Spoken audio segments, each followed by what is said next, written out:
Hello and welcome to the Overton Audios podcast. My name's Connor Chadwick. And I'm Daniel Patton. And I'm John and Harper. Oh, Hello, God, John he's here. And Dan. So many people. Only I know. Only two. No, three. I was trying to say two more people, but it doesn't come across clearly enough. But then Dan, working. yeah. So hello, I'm here. Yeah. So how have you both been in the last? Well, I suppose John, you've been in the capacity of like obviously as a guest, but last time I think you hosted was when Dan wasn't available last year, was it? Yeah, in fact, I think in May it would have been a year. That was like a podcast number 13, and this is podcast number 25, which is 12. So it might have actually been a year. Yeah, it's been a long time. Yeah, that was the infamous cover art where it's just got you looking shocked. Yeah, I remember. I think you took that from my Instagram. It was great. Yeah. Yeah, I've been all right. My week's been quite. I mean, we're starting a final major project at the moment, so it's quite scary. And very nice. Actually, there's another thing. Actually, I've got a place at university. Yeah. Oh, yeah. I think I've seen it on Instagram. Congratulations, man. Yeah, it's quite exciting. I'm going to be going to York St. John. Please don't stalk me.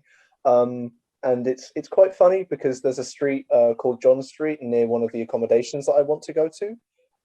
So I can be John walks past John to go to John every day, and when you graduate, you get called an old John. So I'm quite excited.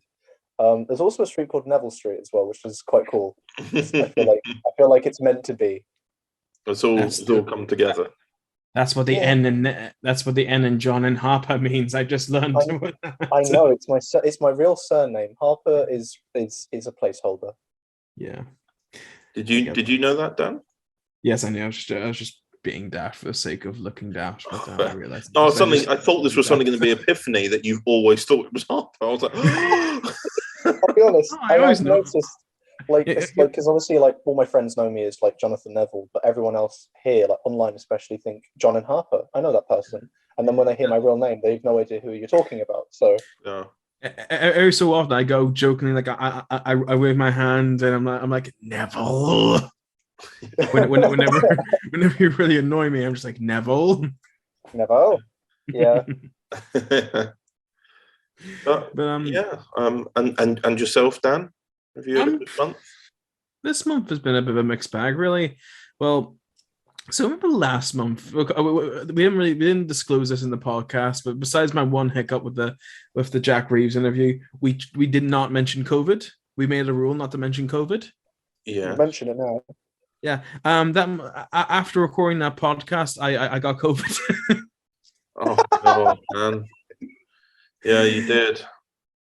And now you're in now as we're recording, you're in a current predicament, aren't you? Yeah, I'm literally on this podcast. Didn't leave my house because now our family member has tested positive for COVID.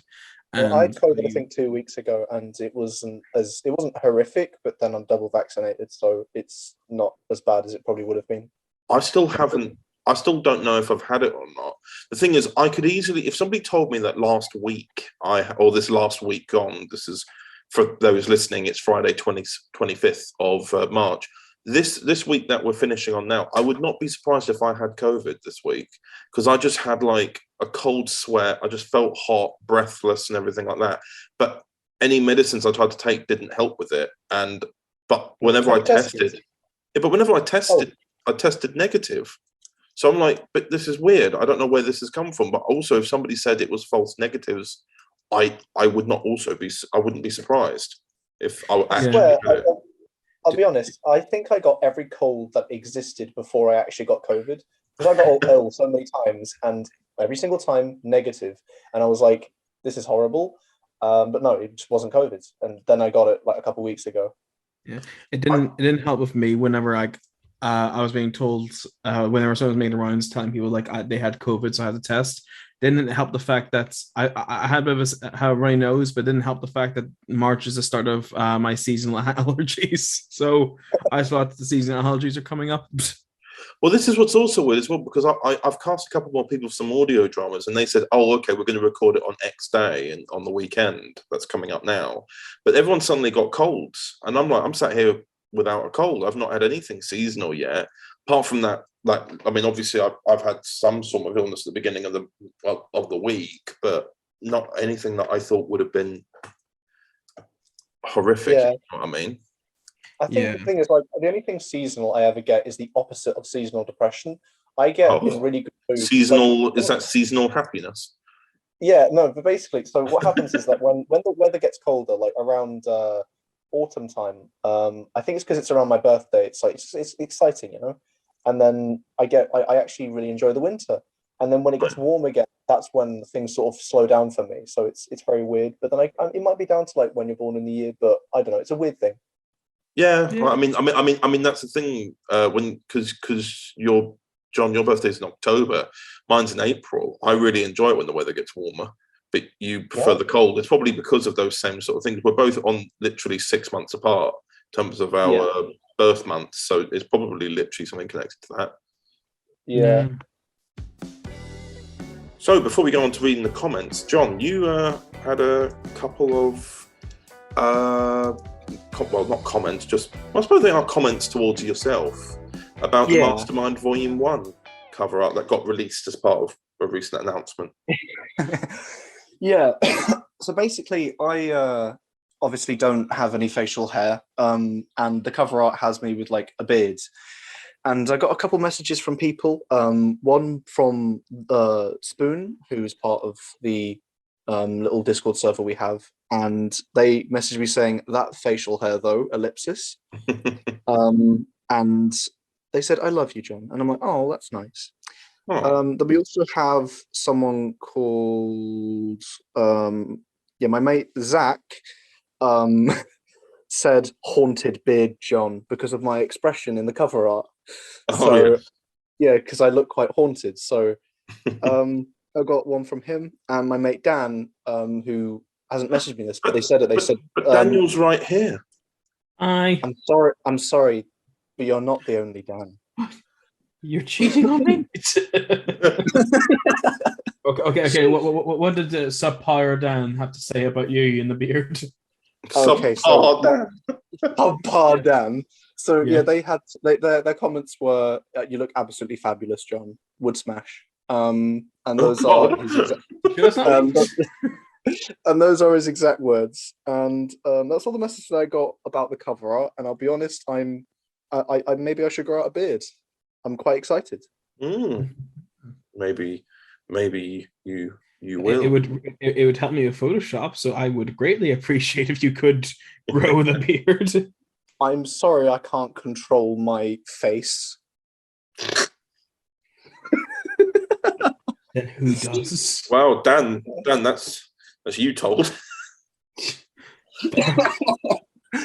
But yeah, those are the comments I got, well, messages anyway, and it's, you know, again, it's exciting because people are obviously interacting, maybe not necessarily like on posts and stuff like that, but it's nice to have people. It's nice to get some personal comments though, like you say. Yeah, like people messaging, like, because it shows that people actually care, and they're like, "Oh my god, so cool," you know. And I love it. Yeah, and Dan, you said you got some comments for Dimension of the Daleks recently, or more like some little sort of questions about the next episode of Fractured Timeline. Yes. So just as people know, we're currently filming season 2 of Fractured Timeline. Currently, we have the majority of episode 1 shot, and as you know, Connor, you being there, we filmed a substantial portion of episode 2 as well. So we have a few questions. One question from my dyslexia is really failing me here, but I can't pronounce the name. It's Validity Romanoff, I believe. It basically is this a 2023? Basically, asks, is it coming in 2023? My ambition is to get season 2 out by 2022, ideally. But of course, this all depends. There's a few things currently holding up production, but we're trying our best. Like the TARDIS set. Yeah, but the TARDIS, people may know Luke Newman is moved house. The TARDIS hasn't materialized yet, we should say. Yeah. Essentially, I mean, sadly, the annoying thing is everything else can get filmed, but the only thing that would basically hold it back now is the reconstruction of the TARDIS set. Yeah, but Luke does inform me that it should be operational within the year at some point. New Year's Eve. Cut to December 31st, 2022. Only give me a few hours to shoot those TARDIS scenes and then edit them out before and get the whole series to you out before the countdown.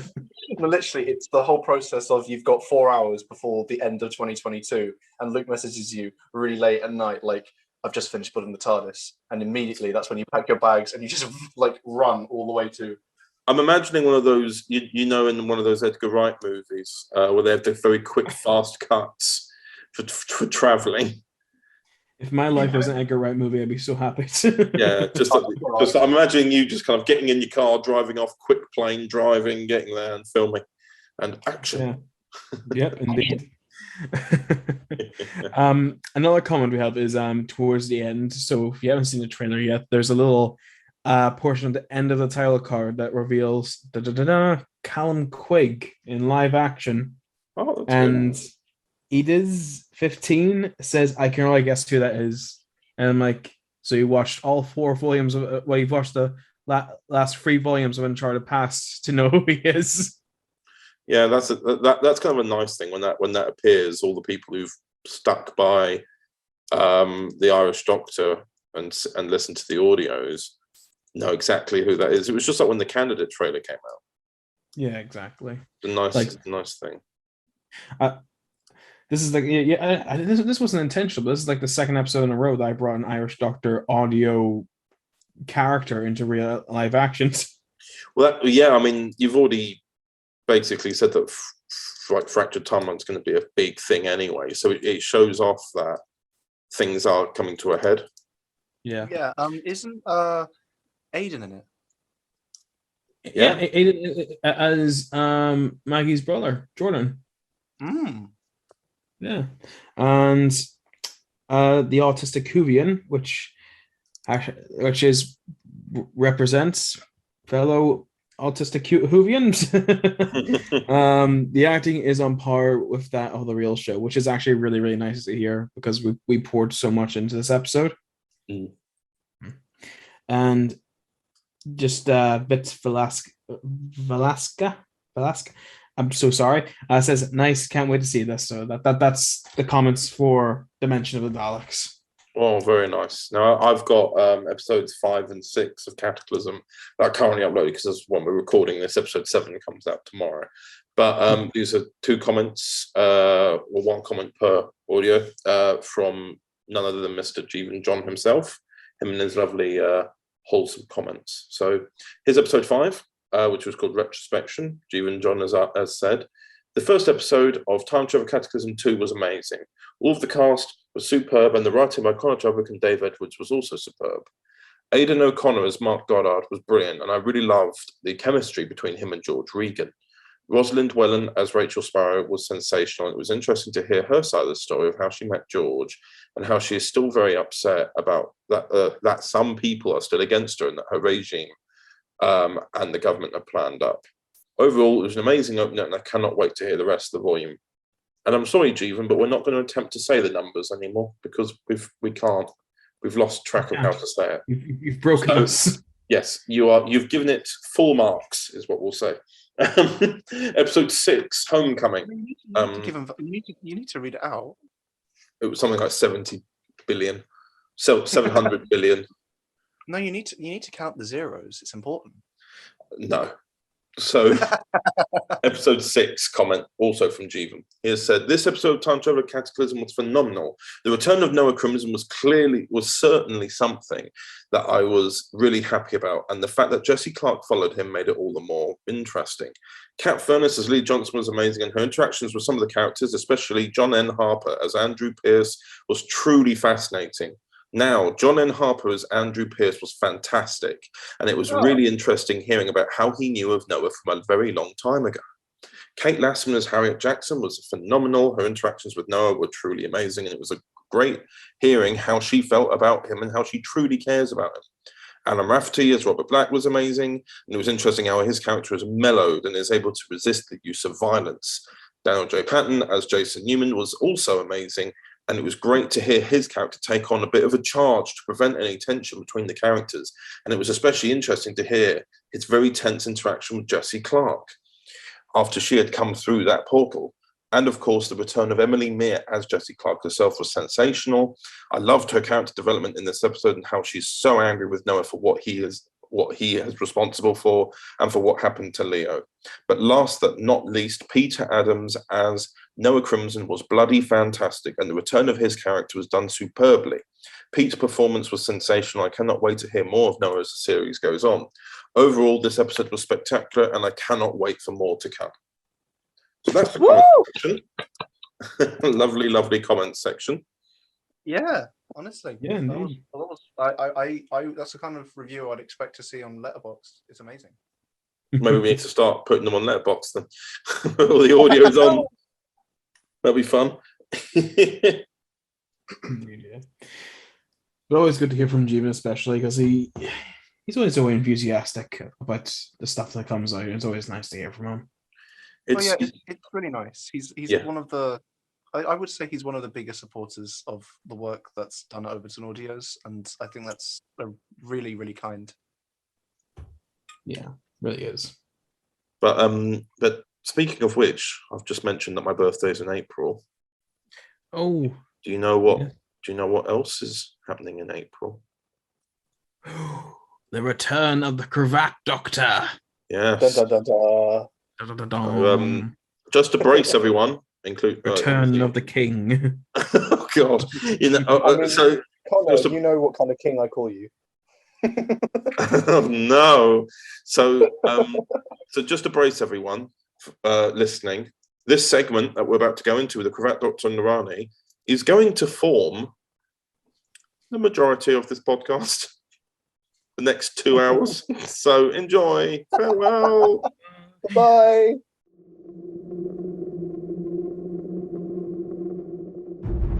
Overton Audios presents. Only in flight for a few seconds and you've already nearly killed us. This isn't me, Rani. Bear in mind what we've just been through. Do not move. We surrender. We certainly do not. If we even slightly ease the energy that the TARDIS is holding, we'll be trapped in a paradox loop, unable to escape. Doctor, you can't. You're both under arrest. Rani, I'll get you out of this. I promise. We are the Daleks, and you will assist us. You won't make it off this planet, time strategist. I will not have the Daleks return. Help! Something... in my mind! Stop messing around. This is what allowed me to access your timeline via Darkheart. You used all of that multi-dimensional energy to reconnect the dormant cells of the Dalek mutants in the carloads, which of course was just reverse engineering what I did. Stop. A tetrap? It's been a very long time since I've seen one of you. After so much time, we will finally have our revenge. It's a small device I use. I use it to track down energy signatures, radio waves, occasionally to reassemble a cabinet. A cabinet? These things do happen more than you'd think. Cells must die! You will all be exterminated! Doctor Who, The Cravat Doctor Adventures. The Cravat Doctor and the Rani. Coming the 16th of April 2022 at 12 p.m. Right, I'll do the... So yes, Russell T Davies is returning. Yes. What do you think on that? I'm so excited. I really hope that he brings back some of his old characters. Yeah. You know? But, Do you think he will? I hope so, but he's also talked about, because I mean, have you watched like Years and Years or It's a Sin? Yeah, no, I haven't, but that is on my list. I really want to watch It's a Sin.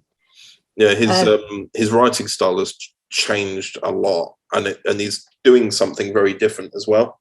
But Really? but what's good is that he's always about characters. So I'm looking forward to seeing more characters, because like when like in his first era, when it was all about Jackie Tyler, Rose, everything, Yeah, I it felt like feel a proper family element there. That is what made that series so special, is the family element. You're absolutely right. And they do so many key things and so many relatable family stories that even if you're not entirely, like, for example, what was actually kind of weird was when Doctor Who came back, my mum and dad were still together then. But when Martha Jones came into it in Series 3, 2007, that was the first series of Doctor Who that had come out after they'd split up. Right. And because with her story, the parents are fighting. I mean, my mum and dad didn't fight, but you can appreciate that there would be that tension anyway at the beginning. Oh yeah, absolutely. I bet you probably related to that. That was so it was like I was like, well, this isn't what it's like, but I can certainly appreciate the lost feeling of the children and the family going like, oh god. Yeah, you had a connection. Yeah, so it's like somehow RTD synced it up with elements of my life. Yeah, then, he knew. Yeah, it was. But then it's why it's going to be interesting when it comes back, because he's doing the 60th, I think, and then and then he's. But isn't like his production company also taking it over as well? Bad Wolf Productions. Yeah. Bad Wolf Productions, yeah. So is it going to be BBC still, or are they just partnering? Yeah, but I think they've moved production house. I think it's to do with cuts again and everything like that. They're doing a lot of that, like the Netflix are making things, and the BBC will buy it and air it on the BBC, and then it will appear on Netflix at a later date. Yeah, it's so confusing how it works nowadays, isn't it? Well, I mean, that's the thing. That's actually something that RTD brought up. He said in an interview that he's worried that the BBC will just essentially become a streaming service. Yeah. There is a danger of that. Well, but like when you look at all the different talk shows that are made, at the end of it, it never just says the BBC's logo; it says other production companies. And to be honest with you, I can't remember the last time I just watched live television. I truly don't know when. I mean, maybe sports, and that's it. I don't watch sports. Ben does, but other than that, I don't remember being like, let's put it on Channel 5. Do you know what I mean? Yeah, no, you just don't do that anymore. You go on Netflix. Yeah, I mean, and then the other thing as well with it being moved to Bad Wolf Productions, they made his Dark Materials or her Dark Materials?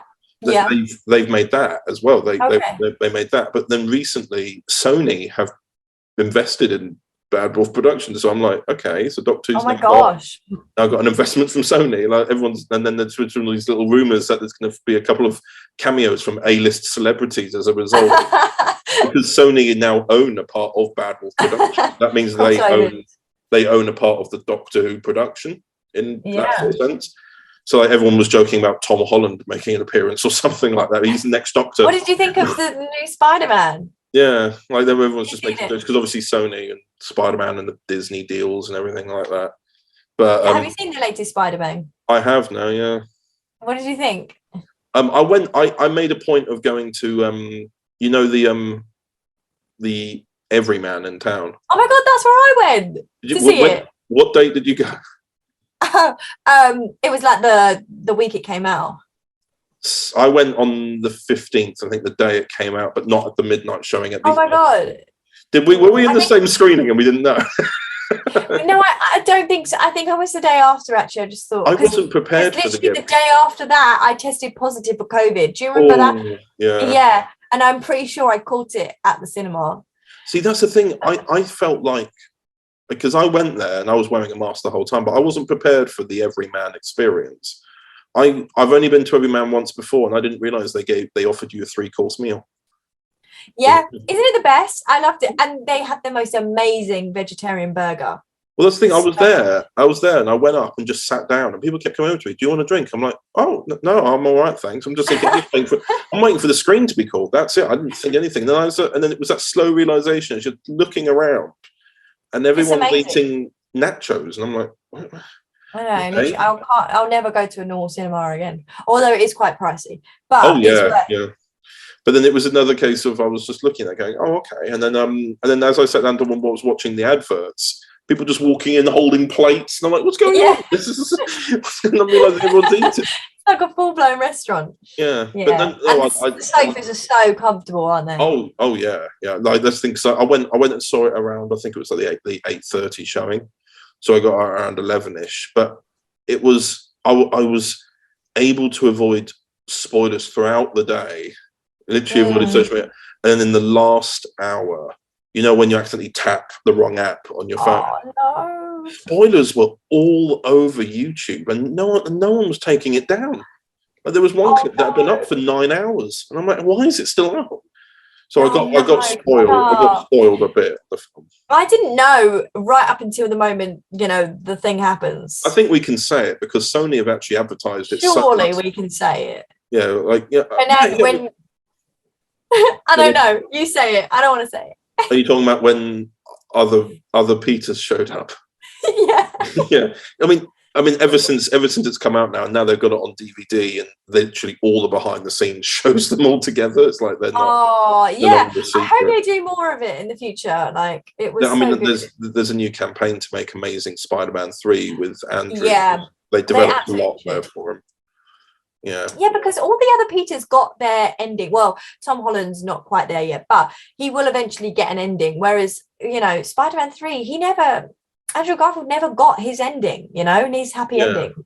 Well, that's the thing. What was nice was with Toby, it was like he did. Like, it was a sort of bittersweet ending to that trilogy, but also simultaneously it was. Yeah, but it felt like a good ending. Yeah, like they wrapped it up. Yeah, and then obviously he just mentions in the end, just clears up like, oh yeah, we're in the future, and I am still with MJ. It's complicated. Yeah, and then obviously Amazing Spider-Man 2 was intended. It was intended to have more following it, and just didn't. But they set up a lot for him for how he's actually a darker Spider-Man as well, which is an interesting thing to go down as well. Like, what was it? He said he stopped pulling his punches. Yeah. So like he's actually possibly. I don't think he would have killed anyone. I think that maybe be a bit out of Spider-Man's kind of messaging, but certainly hurt people severely. Did you ever read the comics? Not really. No, I know about storylines and everything like that, but not actually. And used to watch the cartoons, which apparently were quite heavily based on the comics. Yeah. So he knows like loads of characters from the Marvel universe that I have never heard of. One thing that really kind of, I think the trilogy, if they chose not to make any more with Tom Holland, though, I think it does work for an ending because he becomes truly Spider-Man. Like in Tom Holland? Yeah. Like he dons the classic suit and he goes into the setting that all the other Peters are in, you know, and he basically isn't known. Yeah, he's his own person. And because it did start to become very Hollywood in the sense that like he was a celebrity. It was really interesting to explore that, I think, but ultimately, I mean, was there any bit of the film you cried at? I don't think so. I was emotional when Aunt May died. That's the only time I cried. Yeah. I didn't really. I wasn't bawling, but my eyes. No, I wasn't bawling. Because it was for me. It was like, but that's Aunt May. Like it was just like all the other. I think it was a silly choice. I think I was more angry than emotional, actually. Yeah. Why would you do this? Yeah. The thing is, though, it's a case of. I think it had to happen considering how the film ends with what happens and how they resolve everything. Because otherwise, he would have had to have lived with his Aunt May not knowing him. And I feel like surely it's going to get fixed. I mean, he's got to meet MJ properly, and there is Gwen Stacy. I know, yeah. They've done one trilogy with MJ, and they've already done the reference to her falling, which of course they've done that with Gwen and Amazing. Yeah, they did that in that moment when he like catches her and he's remembering. Oh, now that bit got me. It's nice bits of redemption for him. I'm also hoping that if they do, well, this is the thing with the Morbius film that's come out now. there are tons of rumors that it's based in Andrew Garfield's Spider-Man universe, because there's a bit of graffiti on the wall of Spider-Man with the words murderer across it. And then in No Way Home, he said, I stopped pulling my punches. And I'm like, yeah. Yeah. I think I've seen these. But, and also Venom is another aspect that could be brought into it all. Well, yeah, that's another thing, because they're saying he showed up, but where was he from? And he didn't really know and he didn't know who Peter Parker was. Yeah. So it's like, where's he from? So the idea is that the films that Sony's making with Venom and Morbius and all the other villains are basically set in Andrew Garfield's universe. And plus, in the trailer, Morbius is like, someone's like, who are you? And he's like, I'm Venom. Have you seen that? Yeah. But have you also seen that in the skyline of the trailer? It's the Oscorp building from Amazing Spider-Man.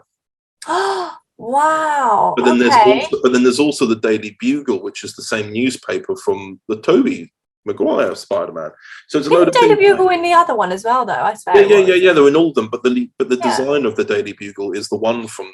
It's the one from Tobey Maguire. So everyone thought initially, oh, Sam Raimi, and then everyone was like, no, but they've done Venom. And then it was back and forth, but with Sony, but then as well, what's even weirder is that for the preview screening of Morbius, they only showed the first 40 minutes. They didn't show the whole film.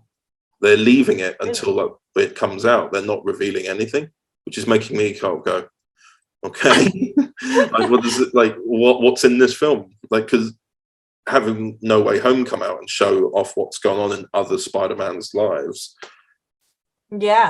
and obviously all the rumors flying. Because as well as that, that film's weird because it also features in the trailer Michael Keaton, who's the villain from one of the Tom Holland Spider-Man. Oh yeah, and everyone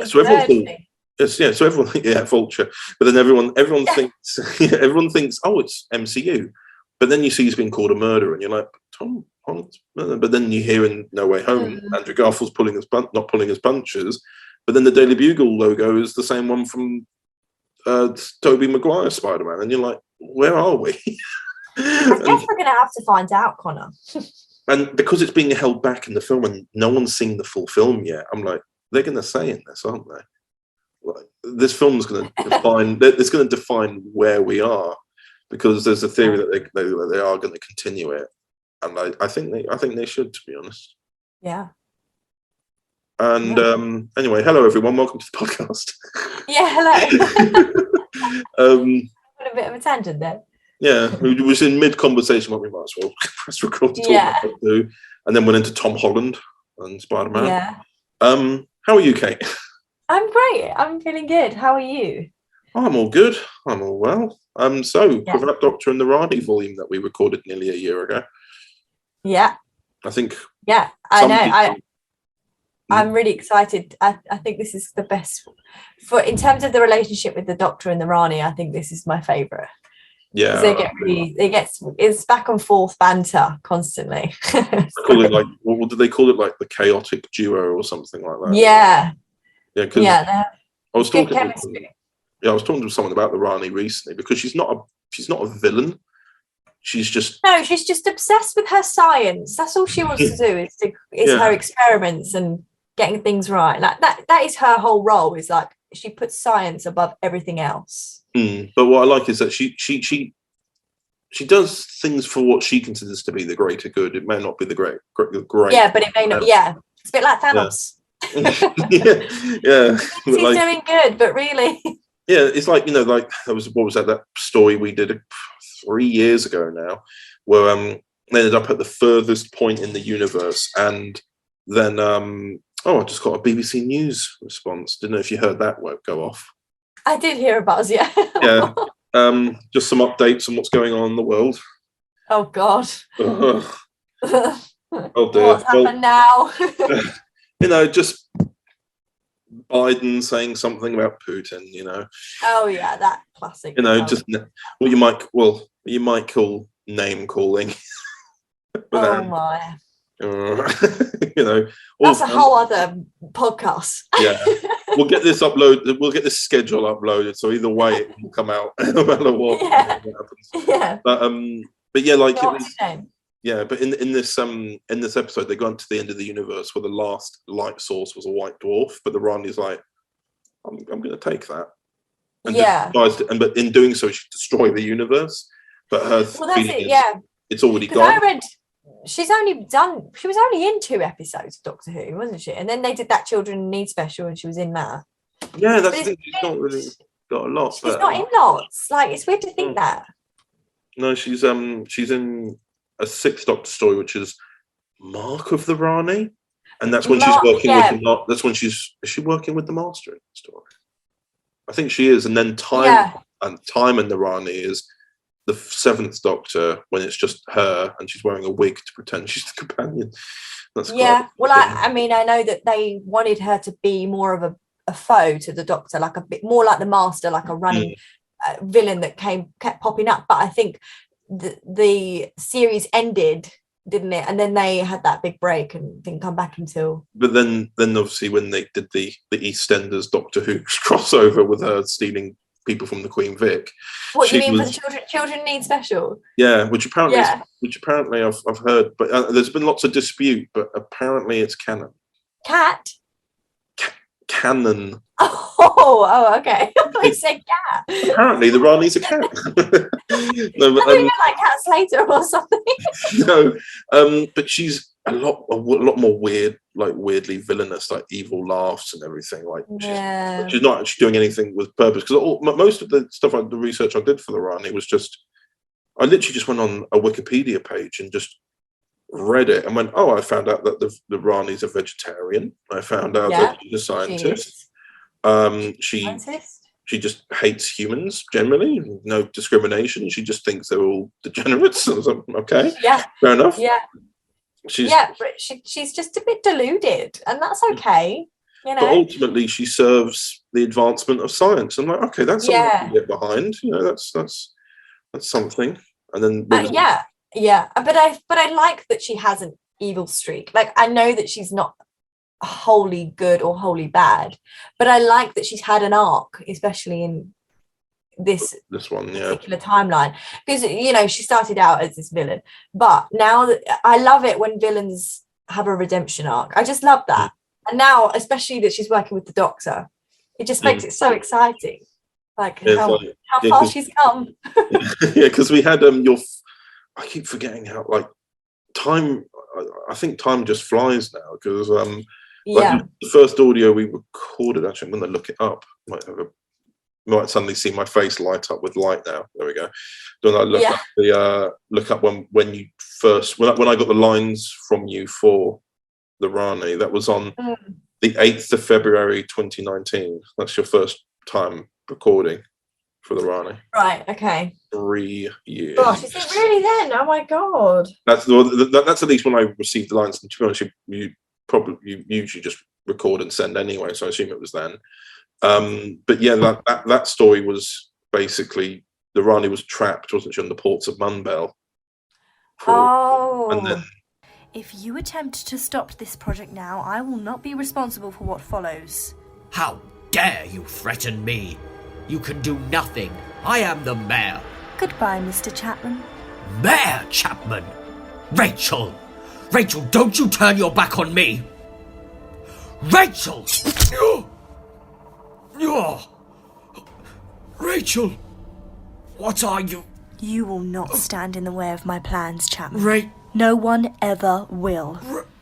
Rachel! No. I'm not Rachel. My name is the Rani. What a shame. Such a waste. This place may be worse for wear now, but soon it will be... Wait. No. That blue box. So, my old friend has arrived. Hello, Doctor. And that was with Dan, wasn't it? That was like 100 years ago. Yeah. And then that was with Dan. And then he leaves you on Earth, and then that leaves live action. Doctor, please. You can't do this. We're Time Lords. You can't abandon one of your own, not on a planet like this. I was exiled here once. It was a very, very long time ago now. But it did me a lot of good. It let me think. Excuse me.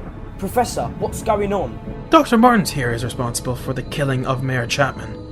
And Darlene. Darlene, what? How did she... The Lightning Raymond. Don't listen to him, Raymond. You still remember my name? What? Every day you'd visit the mayor, you'd always check the little plaque with my name on. You never once memorised it. Yet, I know who you are, and Professor John Smith, and Darlene. Is this important? You drove our community out. No more. What's he doing? No! Doctor, come back! Oh my god. Doctor! I'll see you again. You shall die for this. Leads into the action episode we did at the... Which is when she's in London. Yeah, the mayor trying to run for the mayor. Rebecca, what's her Martins. name? Martins, there we go. Are you aware that Dan made a YouTube channel about Rebecca Martins? No, how am I not aware of this? Yeah, it was a whole campaign YouTube channel where the news clips that we'd shot for the episode. Okay, yeah. People commented. Oh no. Saying, because there was, I think it was around the time of some of the mayoral elections, they commented on it going, yeah, like they commented saying, yeah, we'll vote. And we're like, yeah, right. And then, but then they would reply back on the comments thread saying, did she even run? I'm like, It has been nearly 2 years since the violent and senseless attack on our capital. But since then, our nation has prospered. We have remained strong. We have held our own. And now, with the support of our government, I pray that those affected are satisfied with how my party has dealt with the mistakes of the past. I mean, Rebecca Martins was a strong woman. And, you know, who did we base her, like the Rani running for mayor off of? Who did we say she was like? I can't remember. Like when we were talking about how would she present herself, or we think what did we say? Were we like? I don't know, but I remember telling you once that who I based my Rani voice on, which was Cassandra. Oh yeah. Yeah. But it wasn't actually Cassandra. It's when she is in Rose in New Earth, and she's like, "I'm a cat." Oh right. So when she's possessed Rose. Yeah, that kind of voice, the overly posh snobbiness. Yeah. Yeah. I tell you what, though, she's a strong woman, and one of my favourite lines that she ever says is when the T-Trap is like, I think it's something like, "This has nothing to do with you, Time Lord," and she's like, I think you'll find it's Time Lady." Yeah. I love that bit. It's a running joke because in the classic series they were called Time Lords and Time Ladies, but then in the new series they've just kept it as Time Lords. So I think in the newer series with when the Master became a woman, they would go Time Lord. He goes, "Oh, Time Lady. I've had the upgrade." Time Lady. Stuff. Exactly. Good for her. Yeah, I just like the running joke of it where it's just like, I like it. I mean, it makes sense, lords and ladies and everything, but but yeah, we had you in that, then the live action one, which is which I think that's but the amount of I think I might have read it to you at one point. Someone wrote like that massive novel of feedback on the episode. That was so kind. No, that was such a nice thing. It's always nice to get recognition. And they proper went into depth. It was such a nice comment. It's always good to get feedback, just any kind of feedback on like how I'm playing the role. It's lovely when we're working on all these things, and then like it's not like I appreciate comments saying like good job, really liked this, really enjoyed this, but when you get those sort of like longer comments it's like where it's, and you can see as well when they're talking about the story, you're like, okay, so someone got it. Someone got it. Yeah. It's exactly, and they're referring to like your old work and the timeline and everything. It's a really. And then also a case of them pointing out things that I was like, actually, I didn't notice that. Maybe there were some things that people pointed out because after you'd appeared in The Candidate, it was then because I think you got arrested when we put a helicopter coming into land to go arrest you. And then we have in series 4, when we go back to audio, and it's with my doctor, you and the Master working together, which I just watched clips of Mark of the Rani when she was always just like, why do you keep laughing evilly? Why are you like, I'm just trying to do this experiment. Yes, but how do we hurt the Doctor? I don't care about him. I'm trying to do this experiment. Like, he's just, if he's in my way, I'll get rid of him. But at the moment, he's over there, even big. Yeah. You know, like that's how I see the Rani. It's just like if you try and mess with what I'm doing, then I'll mess with what you're trying to do. But everything is secondary to her research. Yeah, like she's just. I like the idea where when you look at the principles of what she's doing, it doesn't sound like a threat at all. Which is like she just travels the universe looking and trying to gain more knowledge. Is he all right? Take off that stupid disguise, will you? You're not a fan? Not of this plan, no. He's an imbecile. This was your idea. I am aware of that, but my plan was more to the point. And this wasn't? Playing husband and wife with the Archduke? No! And I suppose your plan of murdering 3 people would have gone down a treat. Point taken. I've made contact with the Doctor. You have? Then that's great. Let's find him and take what we need. It's not that simple. He's on our trail. If we go to him, it becomes infinitely more complex. Did she do... I read once that she caused like a mass extinction of a planet or something. Yeah. What was that? Yeah. Was that something that was said in one of the audios, or was that just in the lore? That was in my research. That was just in my research when I read about her. It might have been. Oh no, that was it. That's why we bought the T-traps back. Okay. Because in time was of it the their Rani, planet? yeah, in time of the Rani, she was using the T-traps to. I never know how this is. It T-traps or tetraps? I think it's tetraps. No, I'm thinking that maybe it wasn't an extinction. I think she may have just enslaved them. No. I know that she did lie to them about something, that they worked for her because she promised them something. It might have been that she was going to save their planet, which is why the thing is, I wrote these scripts so long ago. Like, they were looking like there is actually other expanded media somewhere where the tetraps were trying to hunt her down for revenge. Right, yeah. Or tricking, essentially. So made a lot of enemies over the years. That's the thing. Yeah, she's essentially using people to her own means, and then they just come and trace her down. She's like, oh. Well, originally she was exiled from Gallifrey, but I don't know. I can't remember why. I read that, but I don't remember. Probably our unorthodox experiments. Yeah. But yeah, but then ultimately, the last time we've seen the Rani before this volume is exactly where episode 1 starts off from, which is just Cravat Doctor and the Rani going off looking for her TARDIS. You can come out now. Did we have to lie to her? We did. Now, shall we find your TARDIS? If you'd be so kind. Thank you.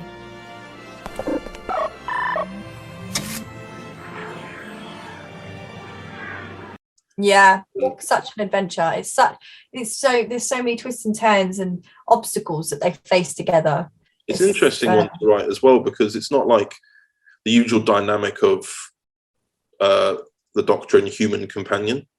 It's just it's the bickering between two people. It's the bickering, but it's kind of like they're a married couple. Yeah. They're just like, again, but why don't we just do it? Because it's immoral. That's why we're not doing it. Back and forth. But like it's like that thing where I think there's a bit at the very beginning of episode 1 where the Doctor's said goodbye to Carly, and he lied to her about going off with the Rani to find the TARDIS. Yeah. Then talks about the complexities of human emotion. Just said that's why I've lied to give her closure. But the Rani's just like, yeah, but I would just be truthful. She doesn't get it. She just hates most things. She's like, hates most things, absolutely. Yeah. So she's like, why are you trying to be nice? Just tell them what's going on and leave, like I do. That sort of thing. Yeah. But like, and then there's this whole line about, as Time Lords, we understand what's going on. But there's also these sort of things which is They're like interesting. all-knowing, aren't they? Yeah, but then there's also like a nice insight as to how the Rani travels and how the Doctor travels when, you know. I'd love to see her TARDIS. I know that it used to be like a cupboard or something, but haven't I ever shown you the photo of it? Well, I've seen old photos, but I would love to see like an updated modern. Have you made one or? Well, it was in the cover art for the one that you were in. Oh, I would have seen it then. I think it's out of focus, but in that cover art, it's the one where it's the metal tube on this desolate planet. Right. It's out of focus. Is it on Overton Audio's Instagram? It will be, but you'll be scrolling a while because that was mid-2020. Oh, fine, okay. I must have seen it though. That sounds cool. I'd love to see her TARDIS, and obviously, like I actually think the inside of her TARDIS looks really cool. Yeah, I found the sound effects for the TARDIS. Do you know this game called Roblox? No. It's this like, I don't know how to describe it. It's like really young children play it, but they're really good at making environments. So there's actually like a Doctor Who Roblox where you can build your own TARDIS, and That's so cool. So as a result, I put together Minecraft, but Doctor Who. Yeah, but then I put together this little TARDIS thing, and I like chose different sounds and everything, and it's got these different like. Oh my god! I bet you loved that. Yeah, but the problem is it wouldn't let me record my screen, so I had to put my phone underneath the computer speaker and just record it, and then try and like sharpen the audio from there. But I mean, ultimately, I think I hope it worked out. I'm trying to find actually whilst talking, trying to find the photo of the TARDIS, see if I've got it here. But yeah, then we've put it onto the cover art, and then you put so you made it that like sort of like the background of the poster. Wow. Can you see all the I'll send you the cover up for the Desolation anyway, but can you see on that one like poor Dan's photoshopping at work, because that's a photo of you from Waterside where you're holding a prop gun in your hand. Oh my god, yeah. And then you also had your phone in your back. Yeah, I think you had your phone in your back pocket as well. So he's gone around. I just had to smooth my butt. And then obviously it's just. But it's really weird as well, because you can tell when you really look at your hand that you are holding something and putting your finger. Yeah, you can. Yeah. But like, I think you need to get some more up. You need to get some updated photos of me, I think. We live like 5 minutes away from one another. I know. We have no excuse. Yeah, but the thing is, none of the photos that I've ever used for the Rani were ever. Well, actually, no. There were some photos we took of you as the Rani, but when we shot the candidate. Yeah. But that's like 3 years ago now. This in 6 months' time, it'll be 3 years since we filmed that. How? What? That's crazy. And that was before COVID. The dark times. The dark times here. Before the Empire. But well, that's the thing. Like, I don't think I really realised that when 2020 started, because of everything that was going on, like life just suddenly went into one. Like everything got compressed because everything became. I feel like 2020 wasn't a year for me. There's just it's weird. A nothing year. It's like it went 2019, then 2021. Yeah, and even then 2021 was still a bit scattered in places. Oh yeah, a bit rubbish. But then at least I went back to work for a little while in 2021. Yeah, now obviously, I mean, going off the subject of Doctor Who for a second, what time? Like, when do you get the train in the morning? Because we obviously at the train station. I get the 7:12 from Chelmsford. I'm literally the train before you. I think I saw you once, but you were really far away. You were like the other end of the platform. Because I had to go in early one day, and I'm pretty sure I saw you. But even if I saw you, Connor, first thing in the morning, and you were close by, I wouldn't say hello. No offense, because I am the worst morning person. I am no mood to speak to anyone in the morning. There was one time I thought I saw you, but the problem is I was stood behind this person. I was like thinking, the social embarrassment for me tapping someone and going, "Hello, are you?" And then obviously, and it's not me. Yeah, and then going, oh no, you're not that person. The thing is that back in the old days, that was acceptable. Now it's no, not now. It's But completely. do you know what I mean by like wanting to commute alone and not have to talk to anyone first thing in the morning? Well, that's the thing. The other day, I was at the train station, and I'll tell you, because I buy my tickets on Trainline and then just go to the machine and type in the code and whatever. Yeah, same.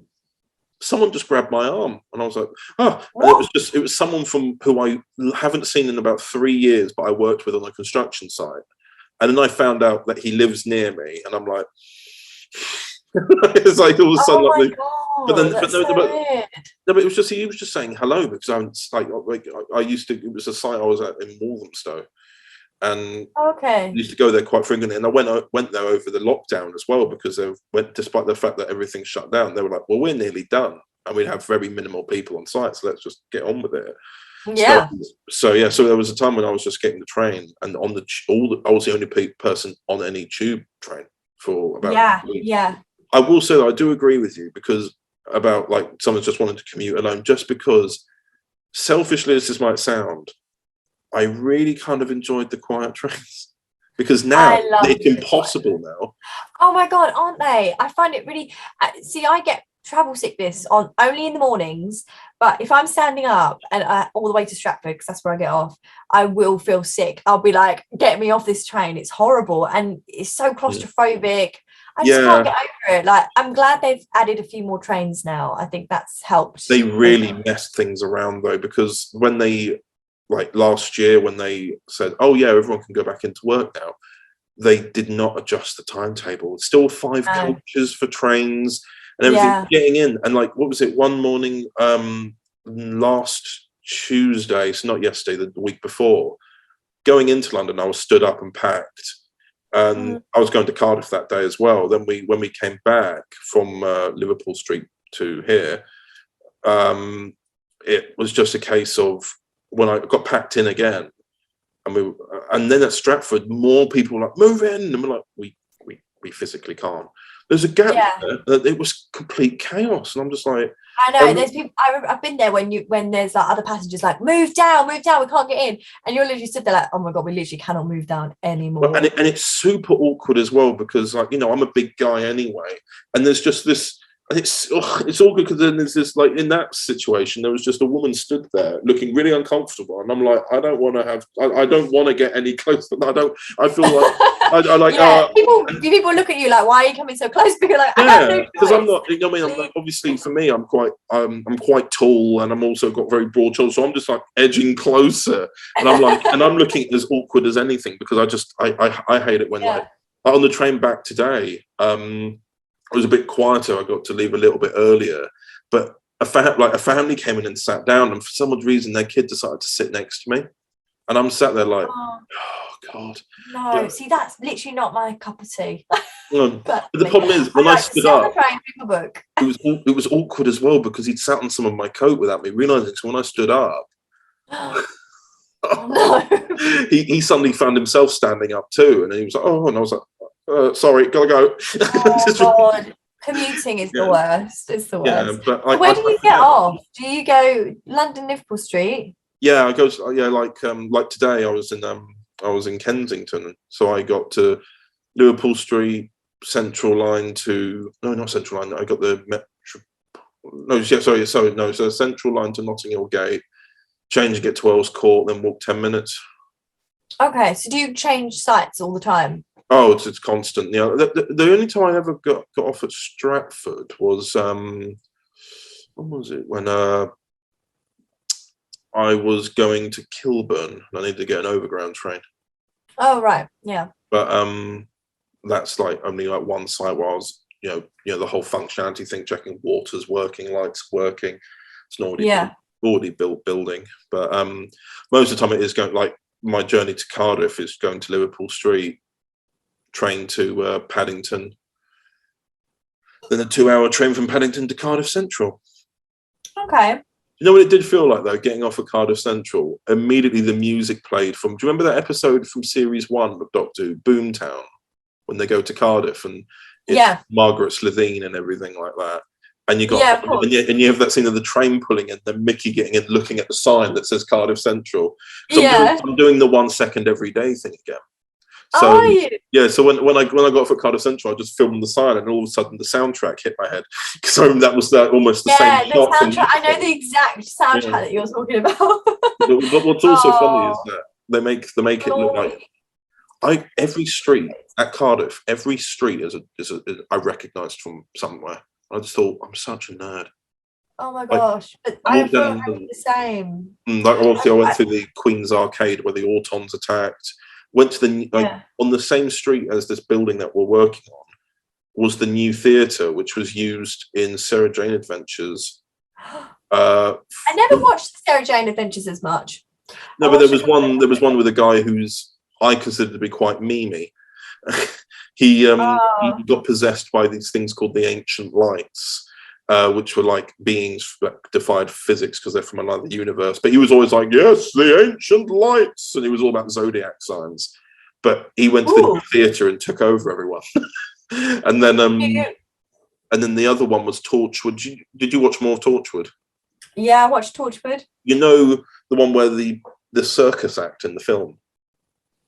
Oh, I can't remember. That was series 2, and they would take your breath and put it into a flask, and you'd have like dry lips and everything, and he'd have all the breaths because he wanted to have an audience for his circus. And that's when they found out that Jack was the man who could never die, shoot himself in the head for right, yeah. That was my favourite Torchwood was Children of Earth. Oh yeah, They were so good. I recently saw something where somebody, because like there's a you know what Discord is, don't you? Yeah. Yeah, there's a DW 2012 fan Discord. But people were talking about going like, you remember that episode with the cannibals in? Of Torchwood? Yeah. I think so, yeah. Series 1, so it was like yeah. I'm more familiar with Series 1, I think. Yeah, I think Series 1 is beautiful, chaotic toxicity. I mean, I only watched it the once, and that was when it came out. So my memory of it. We were like, what on earth am I watching? Like, if you're watching, bear in mind, by the way, when it came out, and I watched it when it first came out, I was 11. Yeah, I was too young. I remember my dad being like... I mean, do you remember the infamous second episode of Series 1? No. It must be the one that, like, if you're with your parents, they were just like... Maybe my parents didn't let me watch it. It was the one with the sex gas. No, but I know the one you're talking about. It's the one where literally there's just sex throughout the whole episode, and like. Yeah, no, my mum and dad would definitely not let me watch that. Yeah, well, I've got like the thing is, my mum. I was just sat with my mum watching it, and I'm like, it's like one of the things when you look at it. I'm 11 years old, on the cusp of puberty, going, what am I being exposed to here? Yeah, but the thing is, a lot of kids probably fell into the trap of watching Torchwood thinking it was going to be like Doctor Who. There's been a lot of... I mean, obviously, we're not going to get too much into it, but you know the whole stuff that came out about John Barrowman. No. Seriously? I actually don't. I don't know this. About a year ago, he got cancelled. No, not John. That's why, like, he's no longer on like ITV or anything like that. Like, he's got. Oh, what did he do? Well, during the filming of Torchwood. Oh my God, what's he done? It's not appropriate to do in a work environment, and there were some crew members who did not like it. So in that case, it is. I think I know. You've jogged my memory. I think I know what you're talking about. Was he being inappropriate, like making comments and stuff? You know. Well, that was one of it. What he would do was when he'd do it to Eve Miles, you know, play Gwen. He'd just walk over to her and just put his cock on her shoulder. No. And just be there. And then she'd be like this. She'd be doing this and be like, see in the mirror and go, oh, John, and everything like that. Like, oh my God, no. The thing is, all of the cast have come out and said that all of the cast have pretty much come out and said that they stand with him. And they've got cancelled too. Because yeah, I mean, it depends on the relationship. If your relationship is but ultimately what then happened was crew members were like, and obviously makeup artists were like, we don't really like. They might find it funny, and that's fine for them. But we don't really want to see. They're uncomfortable. Yeah. You have to think of everybody in the room, don't you? there was actually a meeting between John Barrowman and Julie Gardner in 2008 about this, to tell him, you gotta not do that. And then he did calm down, and then that's what everyone was concentrating on, the fact that he did stop. But he shot. Do you remember? Did you ever watch Arrow? No, but he was in that. He played a character called Merlin, like Malcolm Merlin or something. But he's in that. But he also did some similar behaviours there as well.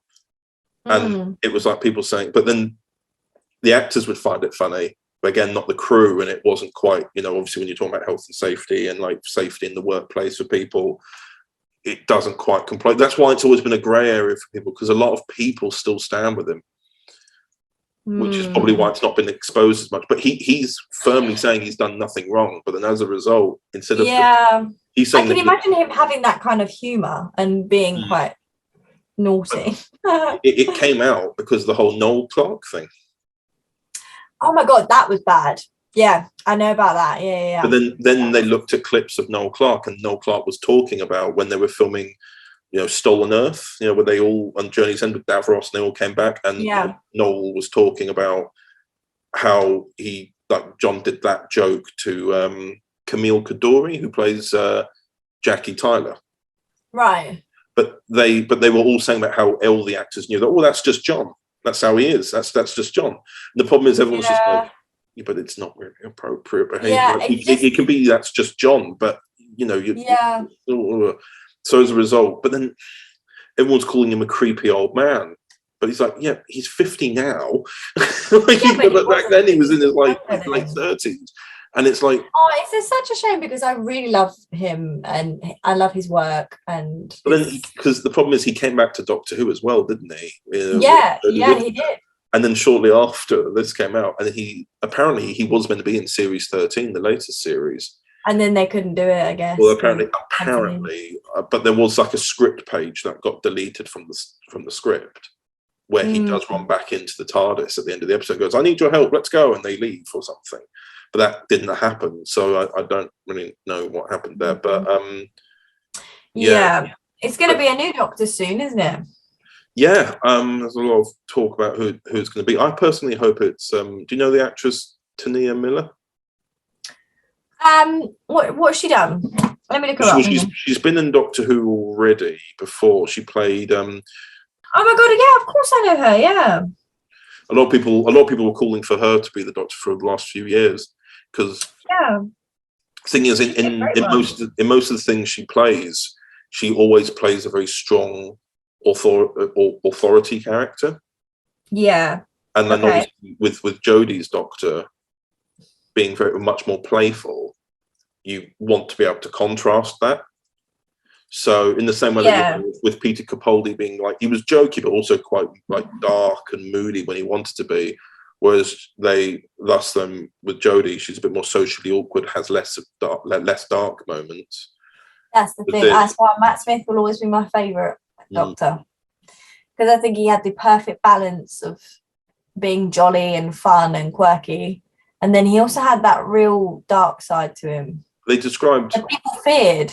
They described Matt Smith's interpretation as he was able to play an old man in a young man's body.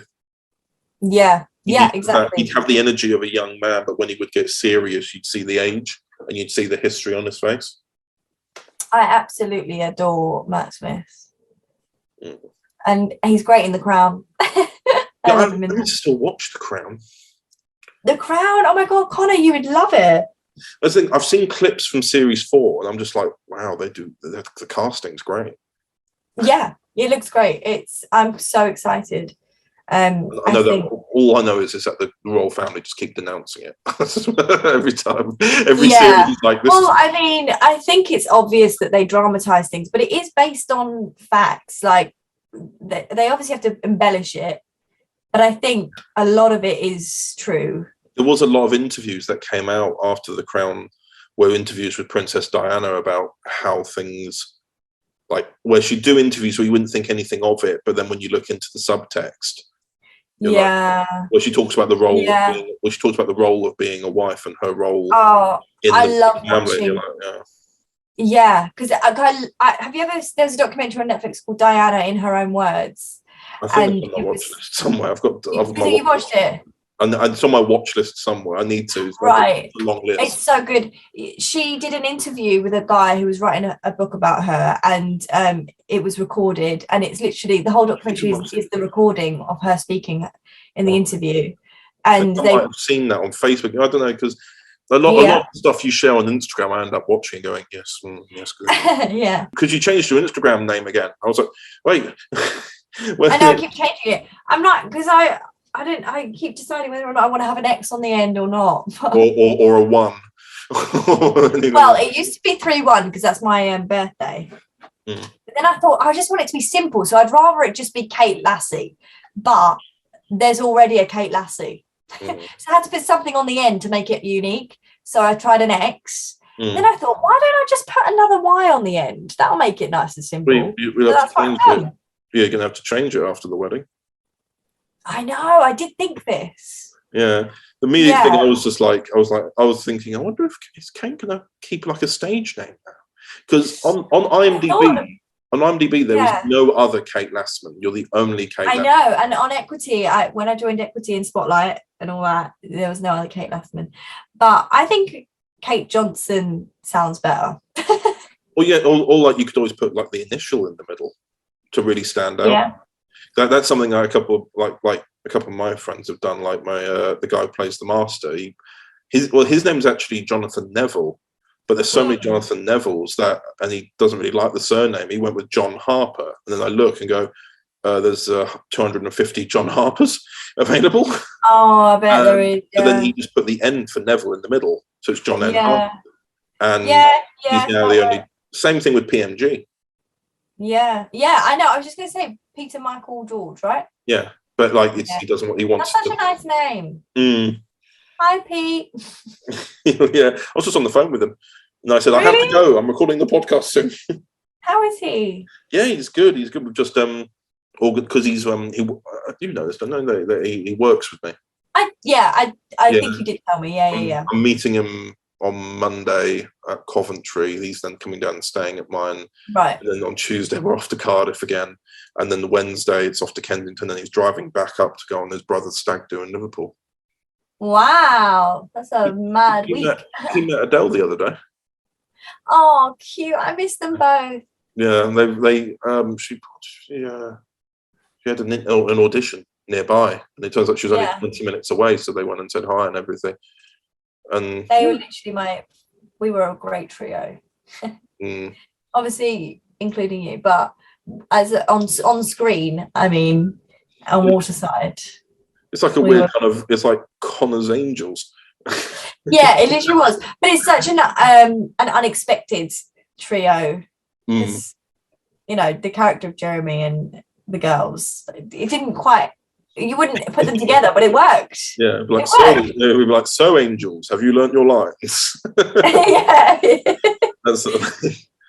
I always remember whenever I go commute to work now, whenever I look at the bridge, I always remember running under it to get, because I was late that time. Because whenever I go through it, I'm always thinking, I always look over to the fountains.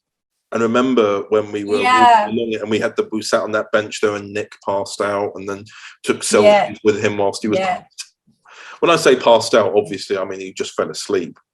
Like that was my first experience of Chelmsford, really. Like I grew up going to Riverside a lot, but I never really went to Central Park or anything. So hanging out there, I remember thinking, "Gosh, this is such a cool place." And now we live there.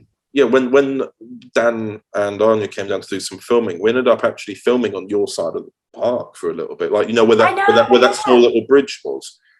Yeah. The little bridge. We were there, and I was just like, I swear that Kate said if you go down that way, because obviously I do actually kind of in my head whenever I'm going by, I'm always like, I do look over and just sort of say, okay, as the train goes by. I do that. You will go past my flats on your train every day.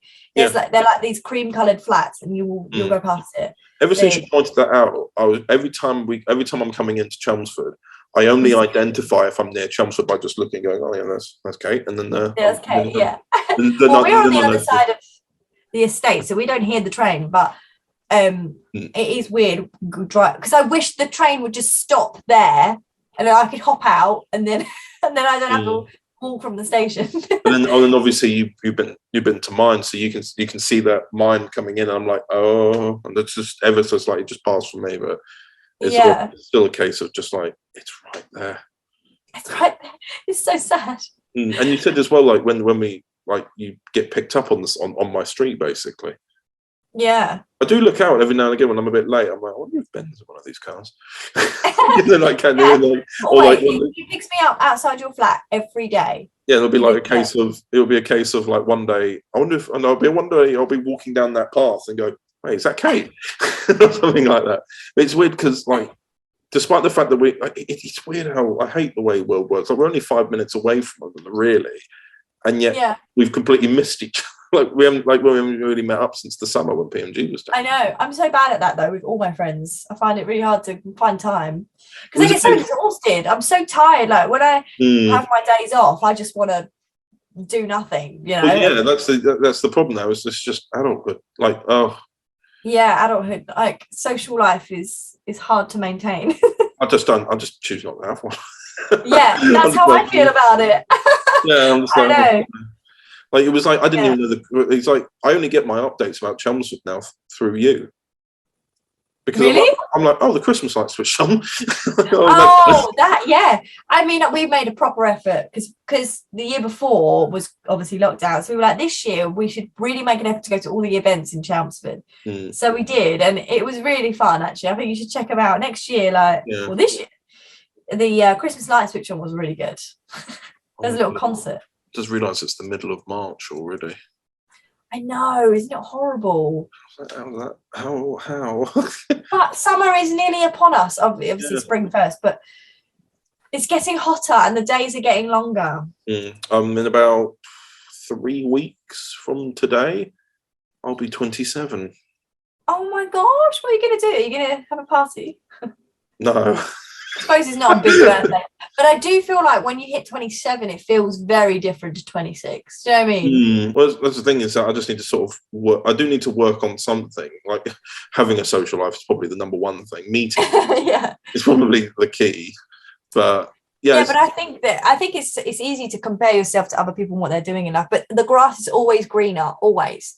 So there's things in their life that you've done that they haven't done. You know, it's always the way. Yeah, that's the thing. It's like, for example, it just got me. It just sometimes gets me thinking. Sometimes like, am I running late on this? Am I running out of time to do these things? Because obviously, you know. No, absolutely not. Stop it with this talk. I'm not having it. Absolutely not, Connor. You're so young. I think the average age now as well to buy a property is like 32 or something, and you've already done that. So have you. Oh yeah, no, but what I'm saying, but this is about you, Connor. I want you to feel better. You started the process. In fact, actually completed the process before I was still looking at that point. I was considering it, and you were like, "Oh, well, I've done it now." Yeah, but me and Ben were saving for a very long time, many years. I think we were quite an unusual case because we've been together since quite a young age. We were able to save. So the fact that we bought so young is unusual. It's very unusual. But like it really, it was a struggle. I mean, this is the problem. The photos. You know, when we finished filming tonight, the film tonight, people always joke about the title, but I go, well, we're not doing anything tonight. But when we finished filming that, there was that big selfie that we all took together. I remember, yeah. And I saw myself and went, I need to lose weight. Because it was just like the neck was just look. And then I was that what year was that? 2020. The first lockdown. So lockdown. I think everybody at that point had, overeaten. I know I had. You've never looked like you have. Oh, thanks, God. I don't get it when people go, I need to go on a diet. I'm like, what are you talking about? What did you say? I don't get it when people were saying after lockdowns, like, and the thing is, I'd never say it in case I offend people, but when they go, I need to diet, I'm like, you look fine. That's like implying that. Yeah. I'm not going to say. I think it's a case of just like I need to like eat healthy because otherwise I'm gonna get ill. I eat so badly, but then sometimes I eat really good. I go through phases. I do that too. I don't really. The only reason I was able to get the mortgage. That's the thing is, what was really frustrating was I got to in order to get the mortgage, I got to the thinnest I've actually been in years. I lost about 3 stone in 3 months, and I didn't meet a single person. Wow. And then obviously, settling, doesn't it? Really? And then you don't settling need to in, lose weight or gain weight if you're just yourself. Yeah, but then I settled here, and then obviously being able to have cash to spend a little bit. Obviously, when I was living obviously with my family, I just basically only gave myself £100 a month, and all my salary went into savings. I was like lucky enough to be able to just sort of do that, and that was only the last 3 months, because all of a sudden I'd completely underestimated bills. I was like, I need an extra £6,000 now. So okay, but okay, so this £100 is only for me to travel to and from work. I don't know how I'm going to make it work, but I have to. And then I went. I only ate apples and bananas throughout the day. Then I'd have one big meal at the end. Then me and my dad would walk around, because obviously you remember Hunt Hall, the big place. I remember, with the spiders. Yeah. Don't remind me. But there was there was a big garden there, so me and my dad would walk around it for about 2 hours a day. So as a result, I was getting exercise in through. Well, you've got a gym below you, haven't you, where you are? You could use that, I suppose. I don't know. What's that like? Well, I don't. It's that stupid thing, which is like it's only downstairs, but it's like I don't want to go by myself. I know, I get that. I can't go to a gym. I'm too self-conscious. I can't do it. I wanted to be with a gym buddy where we can empower one another. Like we do like the same things. We can have a chat, everything. I tried that as well. I went with Ben. I just hated it. I hated all the equipment, all that. The only thing I enjoy doing exercise-wise is like Zumba classes or like dance, where you're like, it's like a dancer-size thing. Or yoga. I don't mind yoga. I say all this, I don't go. but one day I will. I think like this summer, because I want to get in shape for my wedding. I want to, really get into Zumba classes or something. And walk a lot more. I want to walk to the station. Well, this is the thing as well, is that I've thought about like trying to do like little baby steps as well, like going, okay, maybe I'll make like allocate a certain amount of time during the day to try and do some walking. I like to go into like Central Park and have a walk around and stuff. But I'm also like, I don't want to be in silence by myself doing it. So I'm like, I've been trying to convince people, hey, do you want to go on walks? And go, we don't live anywhere near one another. I know, just call. We can just talk on the phone and just chat. I'm also, I pace back and forth. Do you speak to your neighbours? Only one of them. And is it because I know one of your neighbours, don't I? Oh yes. Amy. Yes, I see them every now and again, but I don't think they know that we do. Do they know that we know each other?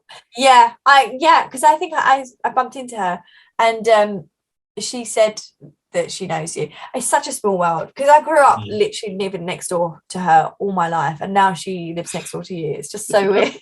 I mean, I think the last I saw them was actually last week. They were both happened just to be leaving, and I was walking in from work, and they were going out. So they still live there then? Yeah, the same. It's the same two. It's the 2 women, isn't it? 2 girls, yeah. Yeah, number. Well, I'm not going to say the number. But like, but yeah, like, they go out a lot. Do they? I never say that. They're still going out a lot. Yeah. But no, I do have a neighbour. It's just a bit awkward with that neighbour, because they used to work at the same company I did, and then they got let go at the end of probation. Oh yeah, I see. It's a bit awkward. I haven't actually seen them since. What? I haven't actually seen this person in about maybe nearly a year. I don't see. I last time I saw any one of my neighbours was just before Christmas. What? We're a very quiet community. Oh, that's nice though. I like quiet communities. But also, I'm a little bit of I'm a bit nosy too because I hear doors close. I don't run. I need to specify. I don't run over to the spy hole and look through and go, "Who's left?" But I do sometimes hear people talking. I'm like, "Oh, who's left?" Yeah, I'm like, "Oh, okay, they're talking." Who's left? Yeah, exactly. That's funny. But You've got a nice. Where you are. Your flats are nice. They're really modern. Do you want to move, or are you happy? The only time I'm going to move, the thing is, I've planned when I'd move, not the date, but under what circumstances I would move. I think you've told me this before. Is this when you have a family? Well, it'd be when you're like basically when I've been with someone long term enough to that you want to make that commitment and decision. And I understand. Yeah. Because it's very similar to what my mum and dad did. They lived in a flat together in Leigh-on-Sea, and then when my mum found out, obviously she was pregnant with me, it was very good timing. My conception lined up with the housing market crash. So the house, the house. Do you remember that we filmed in for my old house?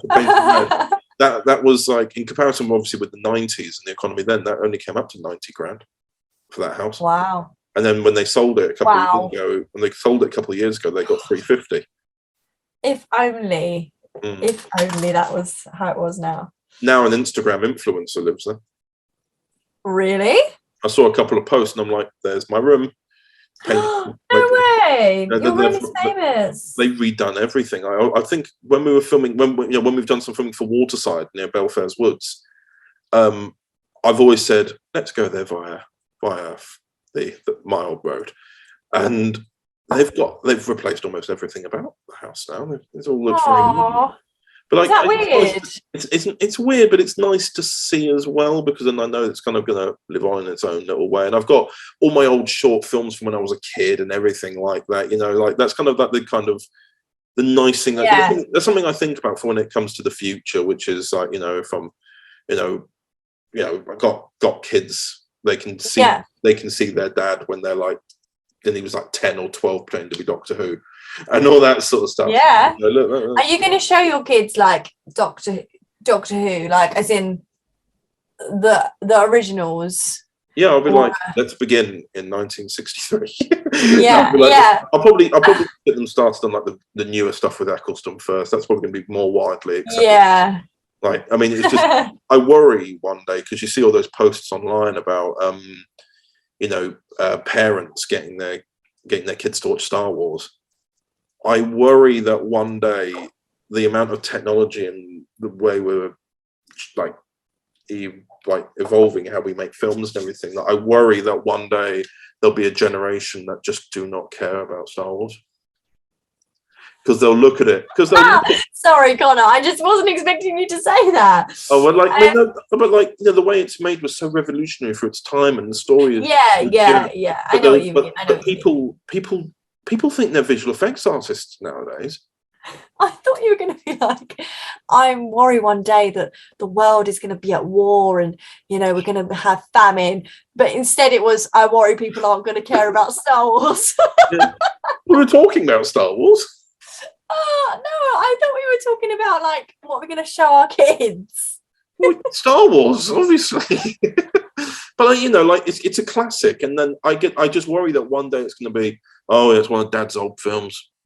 Oh yeah, we've got one of Granddad's classic films he loves, and it won't be appreciated for what it is. It will just be seen by people. But then again, like they are really old to me now, but I still appreciate them. Yeah, I think they're still very charming. But like I watched them, I've still got it somewhere. The original 1997 VHS, I watched them on that.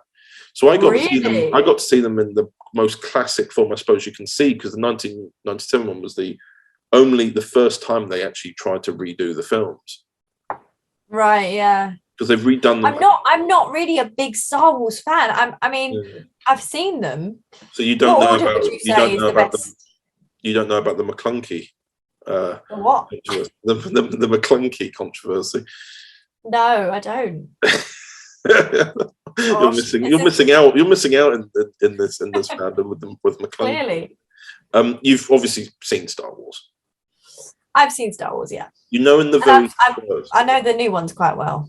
yeah, in the very first one though, there's a scene where Han Solo, Harrison Ford, is talking with this green alien, and then talking about, oh yeah, we're going to catch you, Han Solo, because we've got a bounty on you, and he just shoots this green alien dead. Okay, yeah. There's another controversy about who shot first, because they kept editing it to where the alien missed and then Han Solo shot, when in actual fact he shot first. But anyway, they've added in Disney, because Disney bought Star Wars. They've added in this extra bit where before Greedo, his name is, the green alien, speaks, he just goes McClunky and then fires. What? What does that mean? It makes no difference, but there's these two podcasters from Australia who were talking about it, and they were talking about all these weird changes to Star Wars, and they just kept making jokes about, oh yeah, when Vader's real face is revealed, he says McClunky. So it just became, but there was no reason for it at all. It's like, why did so random? But the alien just goes McClunky and then just fires. And I'm like, surely that's a warning. You're going to fire. That's so random. Yeah, Star Wars is good, but I've never been like, it's a bit like Harry Potter. Like, I never grew up watching Harry Potter because when I was a kid, I got too scared of the very first movie. You know, when he's facing away and he's got like two heads. Oh yeah. That creeped me out too much as a kid. So my mum didn't, make me watch all the others. I was weighing up whether or not it would have been that or the snake in Chamber of Secrets. Yeah. Well, I never got that far, Connor, because I stopped after the first film. Those were the most tame. Yeah, I know. I was very young, and I didn't like the. You get to the later films, and you're like, one. oh, this is the real world. Huh? Like you get to the later films, and it's almost like the whole universe of it becomes so grounded. You're suddenly on the tube. It's amazing. Yeah, I mean, I've watched them now. Grown up, I've watched them again, and well, for the first time, really. But I can appreciate how amazing the whole world of Harry Potter is. But I don't have that like connection like everyone else does, because the nostalgia. The nostalgia and all of that. Whereas Ben, he loves it. He grew up watching it, and it's just the way he speaks about the characters and stuff. I don't have that same connection. It's interesting. Like, it's just like we watched Doctor Who, me and Ben, right, from Christopher Eccleston to present day, and he enjoyed it. But I'm watching it going, oh my God, I love this bit. This bit's great. Oh, I love their relationship. Oh, and he's like, I don't get that side of it. It's exactly the same as, my relationship with Harry Potter. I mean, do you know what years Harry Potter's set in? I do not know. It's present day, no? No? When is it? It's set between 1991 and 98. No way. Apparently, because obviously the books started coming out around that time. I feel like the films don't honour that. No, the thing is, do you ever see anyone use an iPhone or a mobile? No. You've never see anyone use a mobile or anything when they're walking around, like when they got the London streets. And I checked this because I've got too much time. Apparently, there's in Deathly Hallows when they teleport from the wedding that was being attacked into a London street.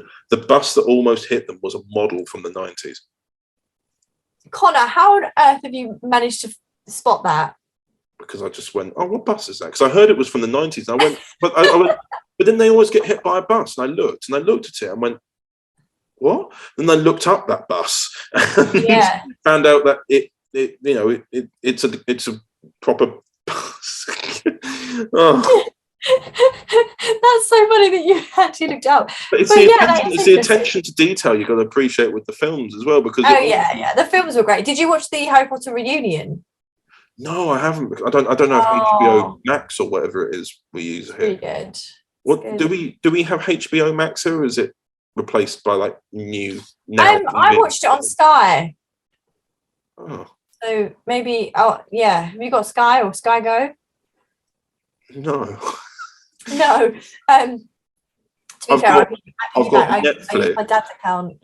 I've got Netflix. Do you know somebody who has got Sky? Like your parents, maybe? Yeah, they said they watched it on Amazon Prime somewhere or something like that. Oh yeah, you might be able to actually. I What about the Friends reunion? Did you watch that? Connor! Oh my god, do you like Friends though? If you don't like Friends, it's not really. Yeah. Yeah. I've never watched it all the way through, but there are some very key moments that I know of. Oh, it's my favorite. Yeah, I know that very much so. That it like that's the thing is I don't have that. I suppose in the same way we were talking about, I don't have that nostalgic element. Don't have the connection. Yeah. Yeah, if you don't watch something from the beginning as it comes out, you don't have that same feeling. I did watch an episode. Actually, one episode of. I've never seen a full episode of Friends, by the way, but. Wow. One episode I did watch in full was an edited version where they removed all the canned laughter. Where they removed all the laughter. audience. Whenever. Oh, I bet that was really awkward. It was possibly the worst thing I'd ever watched because I thought this isn't funny. Yeah, but so when you say they removed it, was it like edited or did they actually film it without? Did they film it without an audience? No. There is an audience there, but what the editor did was. He used all Foley sounds and everything to recreate the sounds that the actors were still making. So they'd say, but it was like, what if it was in real? Like, what if it was without a studio audience? What if it was shot like that? And the thing is, what's funny is they'll say something that you're like without the laughter, and when people laugh a lot and they're still stood there for about 10 seconds whilst the laughter dies down. Yeah. Watching this episode, they just stood there in silence for 10 seconds, and you're hearing the occasional footstep from them moving, and you're just but that's really strange. you're just like. Carry on, like it's the rest of the line. Just staring at each other, just having a staring contest. Yeah, it like literally. He said, I don't know if it's Ross just going, well, yeah, or something, and then they're just, Rachel, I think. It's just, it's just like, and they're just looking at each other, like going for 10 seconds, and I'm just like, get on with it then. To see that, I bet that's really funny. I don't know if it keeps being removed, but like, because obviously it's footage and everything, even though it's edited. Yeah. But it was really weird to watch because none of it was funny. But yet, that's why like laughter exists in the edit. Yeah. But yeah. Exactly. Like I've broken the formula. Broken the formula? Yeah. You are told when to laugh. Oh yeah. I do wonder that, like how they run it. Like do they get told? That's a good point, actually. Have you ever watched do you know Charlie Brooker? No. He's a comedian he's the creator of a show called Black Mirror. I love Black Mirror. How dare you not know him? But he's all he's the creator, is he? Yeah, he writes them all, which is why when they're asking when's next season, he goes, "Well, aren't we in it now?" Like, why am I going to write? Have you watched that Netflix show called Death to 2020 or Death? Yes, I have. Yes, he makes them as well. Right, they're a bit stupid, but yeah. I like them just because of how stupid they are. It's just a nice kind of it's like a dark comedy, isn't it? Yeah, but with all the chaos going on in the world, it's just like if it was serious, I think I just wouldn't be happy with this arrangement. But because I feel like Black Mirror is one of the greatest shows ever created, though. I've only watched series 3. I've not even finished 4, 5, but it got. What's your favorite episode? Annoyingly, the ones that have happened in real life. I know, I'm the same. Like, what was that one about the cartoon character that they made everyone love? And I'm like, I didn't like that one. That's interesting. Trump. It's Trump, isn't it? Yeah, no, it is. Because immediately they came out and went, it's all a joke, and they beat up the guy who voices him and does everything, and then they praised him, and it's just like, wow. And then what was the one that sticks in my mind the most is, what was it, the Black Mirror White Christmas one, where is it John Hamm? Do you mean whether she has to repeat the same day? No, that's the one with the that's the one where it's like the whole world's died, but actually it's a tourist spot. That's the one you're thinking of, isn't it? Where she's actually the villain. I love the ones where the twist is that, the person we're rooting for is the person we should hate. Like the other one, Shut Up and Die, wasn't it? Where you're like at the end, dance, and then you're just there realizing, and then at the end, of it, like, I know. I'm going through the whole thing like, oh god, I feel so sorry for him, and then suddenly it's revealed that he's a paedophile. Yeah, and then then it cuts back to that scene where he's working at like I don't know, obviously they didn't say the brand because of what's associated with, but like he's working at a coffee shop, Yeah. A child drops their toy and he gives the toy back, and then you realise that's the only time he smiled in the whole episode. Oh my god! I never went back and watched it again, so I'm gonna have to do that. It's the only time he smiles, and he actually has. You can see he's happy, and you're like, oh, he must enjoy it. Oh, he must just enjoy that, and you're like, creepy. oh, no thanks. But I like the one with is it John Hamm? The a well-known actor, like from Hollywood. What happens in the episode? He's like stranded in this hut with this guy, and he's trying to get him to admit something. But at the end, it realizes that this is the story. It was set during Christmas, and then he finds out that like this. I've forgotten the name of all these people, but this guy he's speaking to had a girlfriend, but then they broke up under harsh circumstances, and it was the one where you could block people and they turn into static. I know the one you're talking about. And then he thought, I have a child, and he goes, oh, that's great. And then his blocking's about to run out, and he goes, well, I'll go and see her.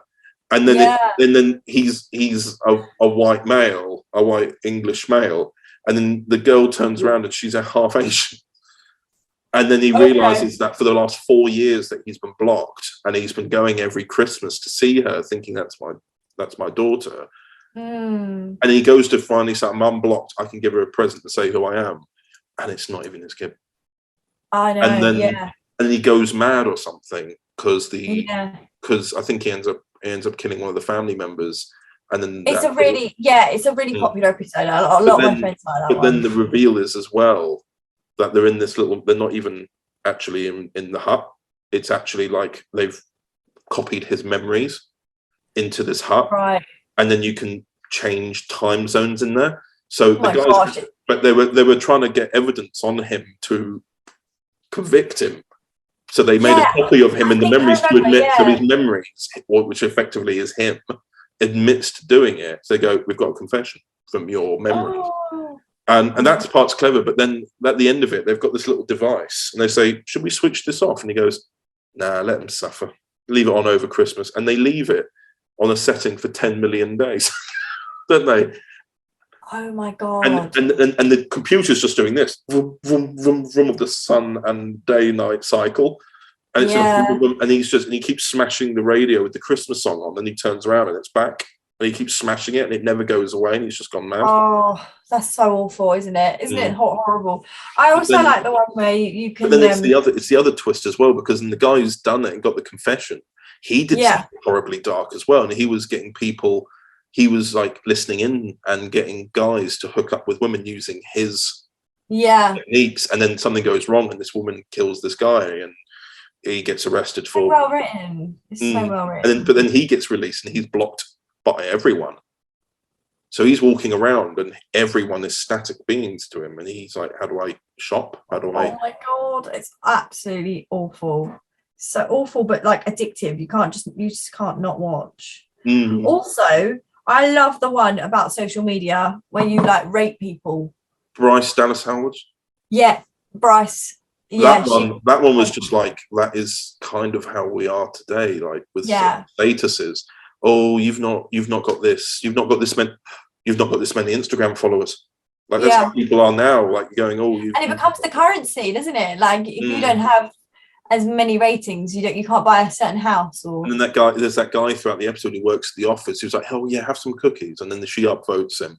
They go, we're not upvoting him. He said something a bit weird yesterday, and then he can't even get into work in the end because he's got under 3 stars. Yeah. Oh my God. And then I like it when she meets that woman who's like, she doesn't care. At the wedding. A lift. Yeah. Oh yeah. And she's completely against it. She's like, I don't care. You learn to be. It's a lot more free when you don't care about ratings. And stuff. Yeah. That ending scene when they're in the cells and they're just shouting at one another without consequence. Oh my God. Yeah. Yeah. They both look at each other, and she goes, what are you looking at? And he goes, you. And she goes, well, you can fuck off. And he then goes, fuck you. And she goes, fuck you. And they just start screaming that at one another. Yeah. And it just ends with them just shouting it. And they're smiling at one another whilst doing it because they're no longer bound. They don't need to, they don't need to be just polite all the time. Yeah. But what I was leading to with Charlie Brooker was he did a show about 20 years ago where he talked about the editing of things. Like he talked about the editing of, he did a version of Big Brother for the show, but he talked about like the editing of where one person would say something, but you could, when you're filming everything at once, they used a version of the edit where someone was frowning at that, and it gives off the narrative about reality, about how they may not, like when people go, it's edited, I didn't do that at all. They just, they may have used something from literally 5 minutes earlier in the conversation to give off the narrative that they don't like one another. But that's 100% how they do it now. So toxic, because like you read articles about like the Love Islanders. I don't know if you watch Love Island, but a lot of them say like I was portrayed in the show. I've watched someone marathon watch Love Island over the course of 2 1-hour episodes. They just showed the highlights.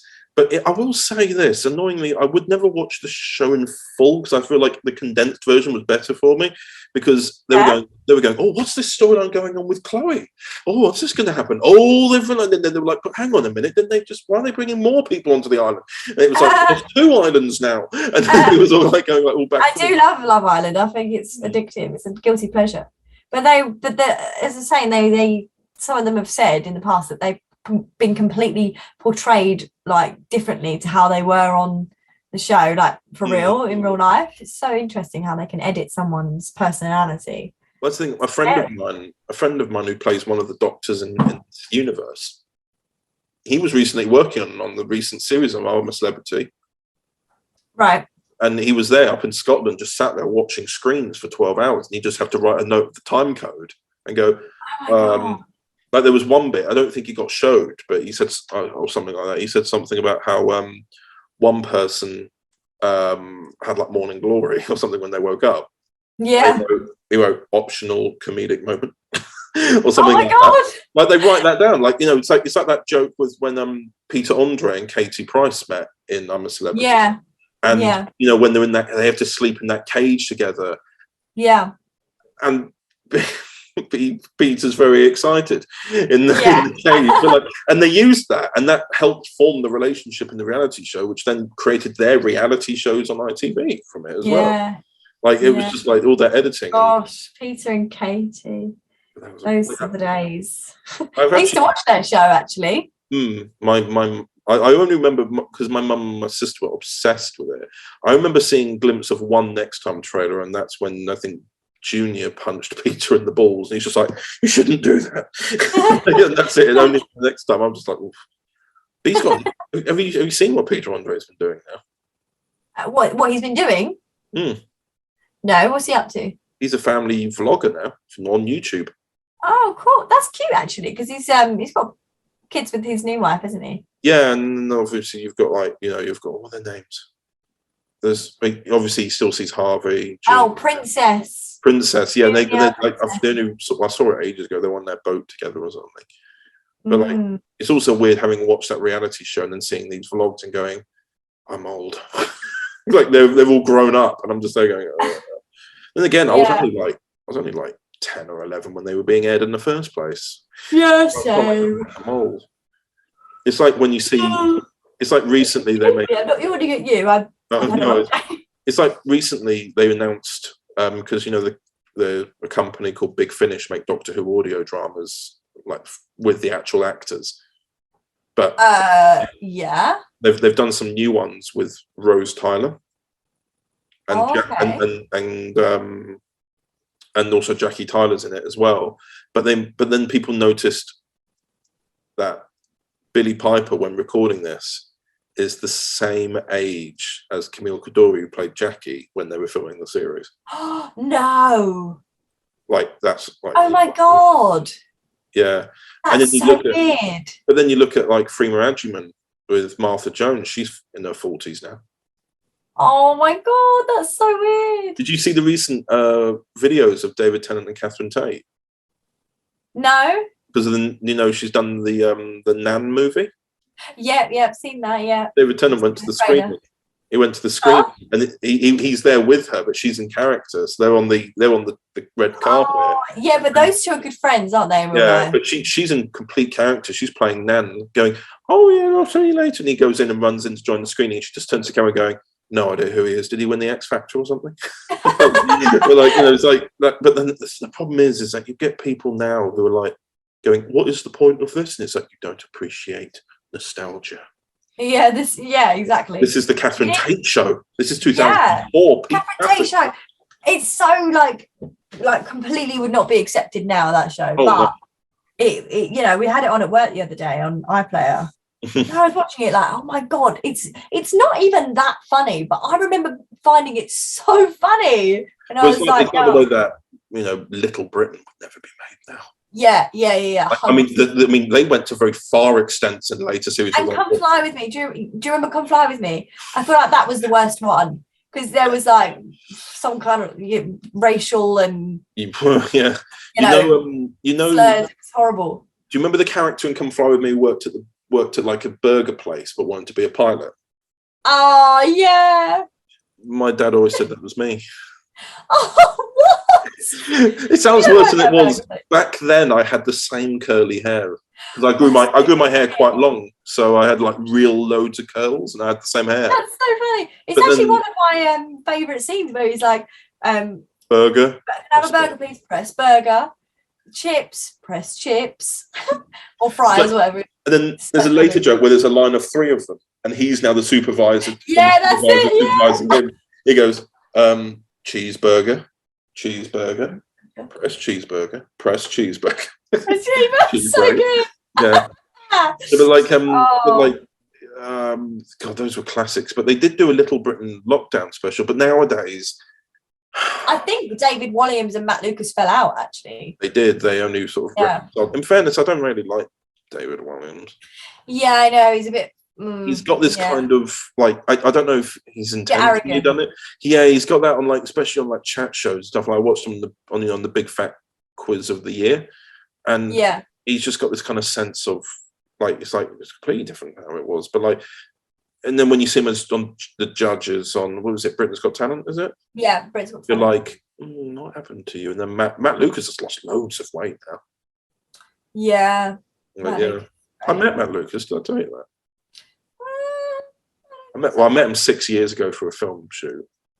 He was in Doctor Who, wasn't he? Yeah, he played Nardole with Peter Capaldi. Yeah. He was like the companion for a bit, wasn't he?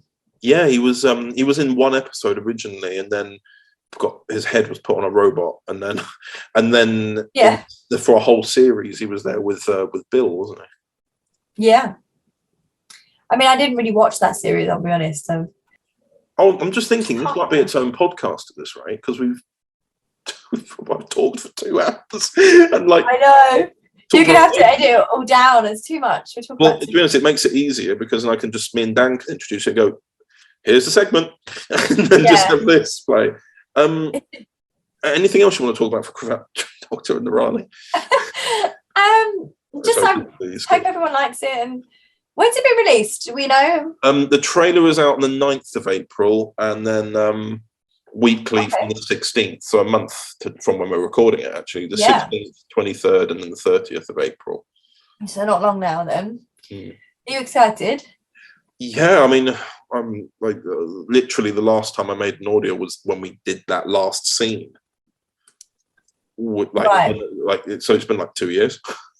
Crikey. Yeah. Crikey. Also, as a quick side note, did we ever talk about Sherlock Holmes? I don't think we did. We only talked about On the Scene 1, and that's it. And obviously, On the Scene 2's come out since as well. Yeah. Overton Audios presents.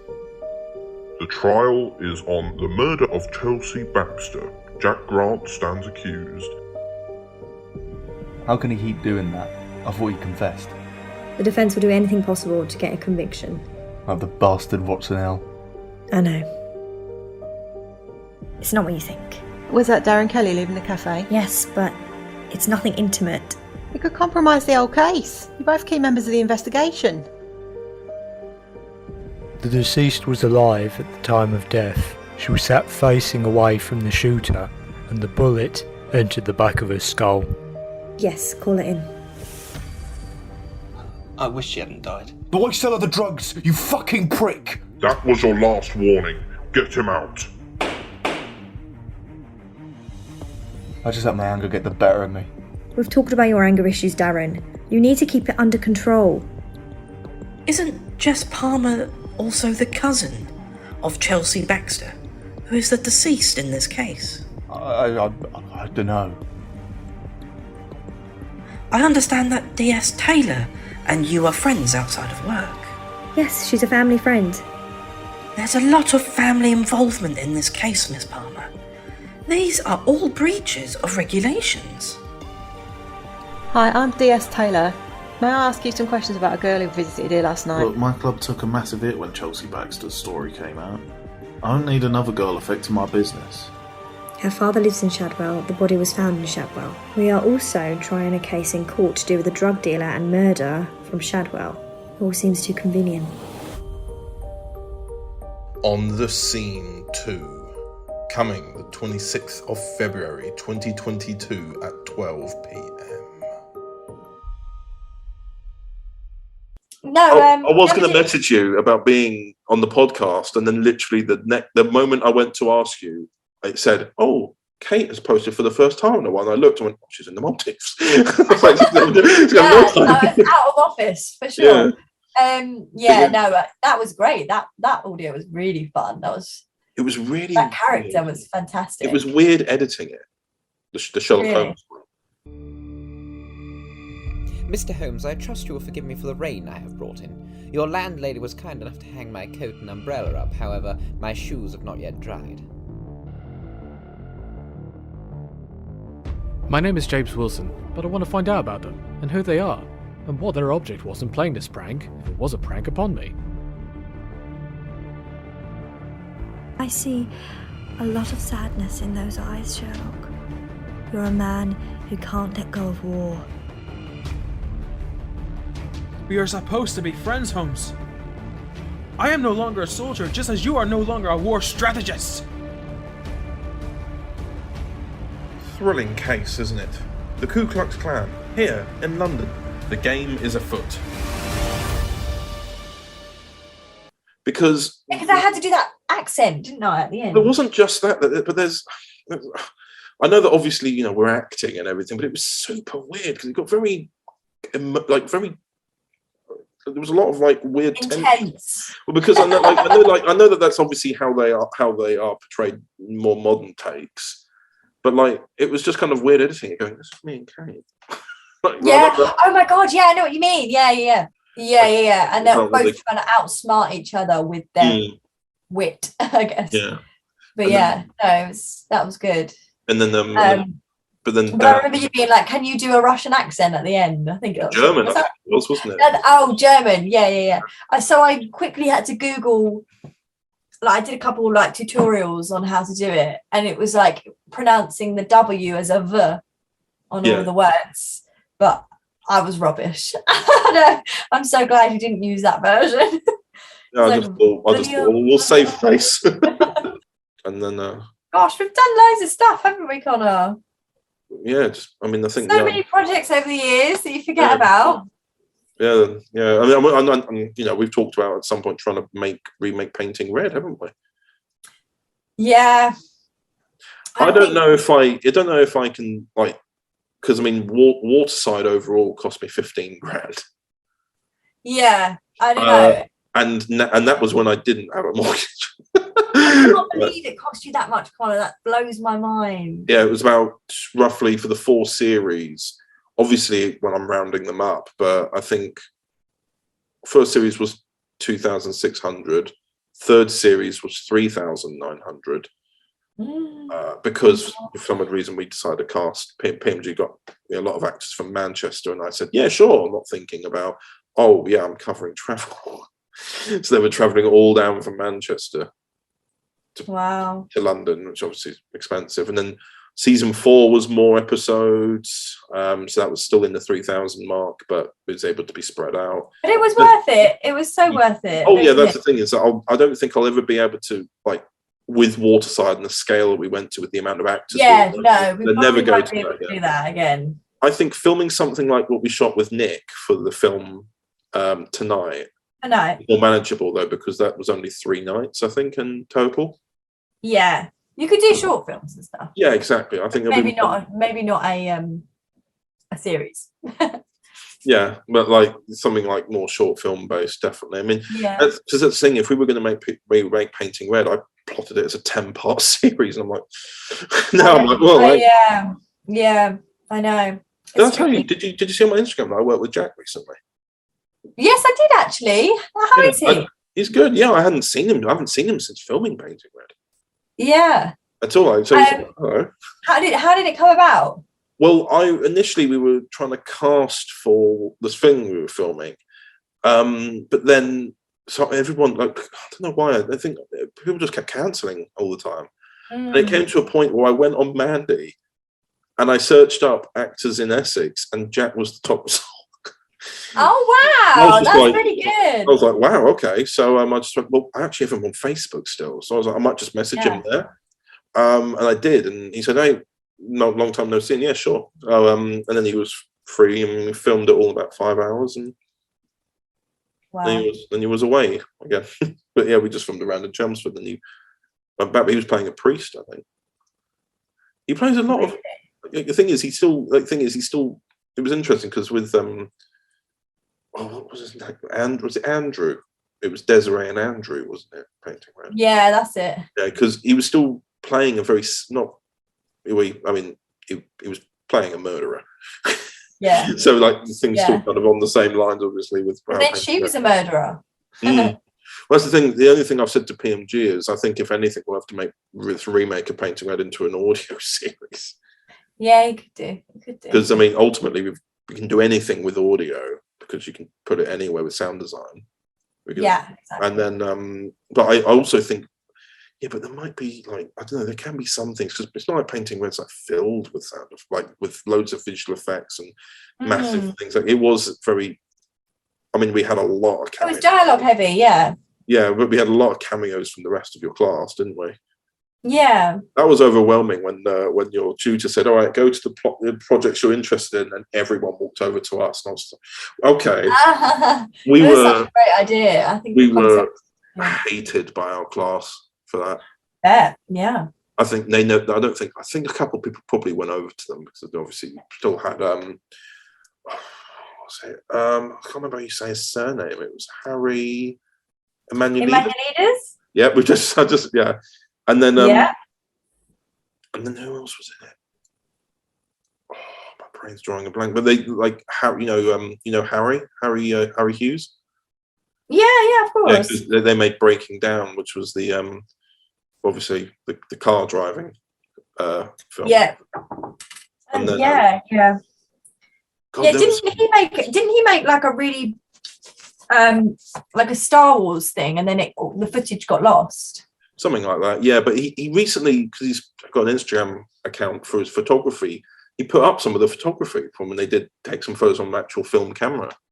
And it looks great. But then that was October 2014. Did you know the auditions are still online? I know, but I can't watch because it cringes me out too much. And also my microphone died halfway through the recording. Yeah, so you can't even hear anything. Yeah. It was the worst feeling because then I got told after we'd filmed it all going, yeah, you need to send this because it's part of their coursework. And I'm like, my microphone just died. And I found that out late. So I'm like, they're going to have muted auditions. Everybody failed because of you, Connor. I'm joking. Don't worry. Yeah. And then did you enjoy On the Scene too? I did very much, yeah. Are you going to make more of them? Yeah, there's a third and final one. Was aimed for July next year is when it's coming out. Another great character that I loved playing. I mean, I just love them all. They're all really... Yeah, it was a while trying to figure out where to go with it because obviously as a singular thing, it works. But then I know, it's a hard one, isn't it? But then I made this story and wrote it, and then as I was editing it and told someone else the story, they went, "Isn't that Broadchurch series 2?" And I was just like, "What do you mean?"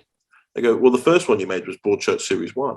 I remember you telling me this, yeah. And I remember saying to you, that means that you have the writer's mind of the person that wrote Broadchurch. You're just as good.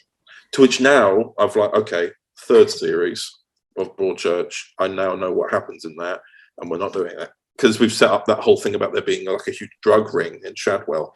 So, and because of the miscarriage of justice and everything, because of the whole family element being involved in the case, Jess has lost her job, and well, she's been put on indefinite leave without pay. And her best friend has been given her position. And then obviously the guy who she who was on trial has shown up violating, the restriction order. Restriction order. Is it restriction order? Brain's mush. But I think I know what you're talking about. You're talking about the restraining order. Restraining, that's it. Yes, and then he comes around and threatens her and says, "You better watch your back," which we're actually going to skip ahead about maybe a year or two, where gosh, it's so exciting. It's going to be a finale basically, because PMG's the one who was the drug supplier. Nightclub owner. So he's going to be he's going to be in it too. But it's going to come to basically a big head where they end up actually finding the organisation. But I need to figure out a few little key details as whether or not Jess would actually be reinstated, or whether or not she'd just be rogue working with Bonnie again. Yeah, I think it would be good to reinstate her. But then I know what you mean. It's I don't know. You'd have to have a real think about it. The thing is, you remember, I think we were going to try and cast you in this, and I think we did, but then it never got made, annoyingly. Do you remember, I was part of a project called Today's Detectives? We were going to make a third one, and we had the idea of casting you in it. I don't remember if we spoke to you about it. The only reason we couldn't make it was because Nick plays basically a DI in that, and then he joined the. Oh, you did tell me about this. You wanted me to be a lawyer, I think. It was I think so. Maybe, I don't know. It was years ago now. But the reason why I remember you telling me about it as we walked across Tower Bridge. Yes, and then was that the infamous my favourite pigeon moment? It could have been. Yeah. Where they just landed near you and you were just like, just like a slight head turn, but not entirely just a very subtle look, but I could see the sort of like the anxiety level rise. I still hate them. I hate them because they just randomly fly off, but they will wait until you're right near them and then they'll go and fly. It's like, why can't you just stop? I hate them. A pigeon got on the train. Too scary. A pigeon got on the train with me this morning. I've had that. I've had one on the tube before. It was at Notting Hill Gate. It just came and stood next to me. I was like, okay. And then the door stopped in front, and I thought it's not left. And the door opened, and I walked ahead thinking, well, me moving my feet are going to make a jump now. It didn't. It just stood there, and I went and stood and hold on to the railing, and then it just looked up and down, and then just hopped on. And then the doors closed, and off we went. And then people were like, oh no! And it's like, it's not flying. It sat down. It got off at the next stop. Good, yeah. But yeah, it was Today's Detectives was something that was starring, Chris Thompson and Nick Miles. And how's Chris Thompson? He's all right. Yeah, I mean, he's got a baby now, isn't he? Yeah, he's got a mortgage too. They've done up their place a bit. What does he do? Is he an actor or is he? Yeah, he does a lot of voice work. That's why he's got. You've probably seen it on Twitter. He's got those studios he's got the padded walls for the soundproofing. Right. He's made a couple of jokes where obviously it looks a bit suspicious to the neighbours when he's buying a load of soundproofing. Did he get cancelled at one point? He did get cancelled, yes. That was the. Excuse me, Connor, I'm so sorry. I'm so tired. No, I think that was the Clara thing, wasn't it? On Twitter. Because he posed with a cardboard cutout who would obviously the character was smiling. He went, "Oh, at least you smiled for the photo."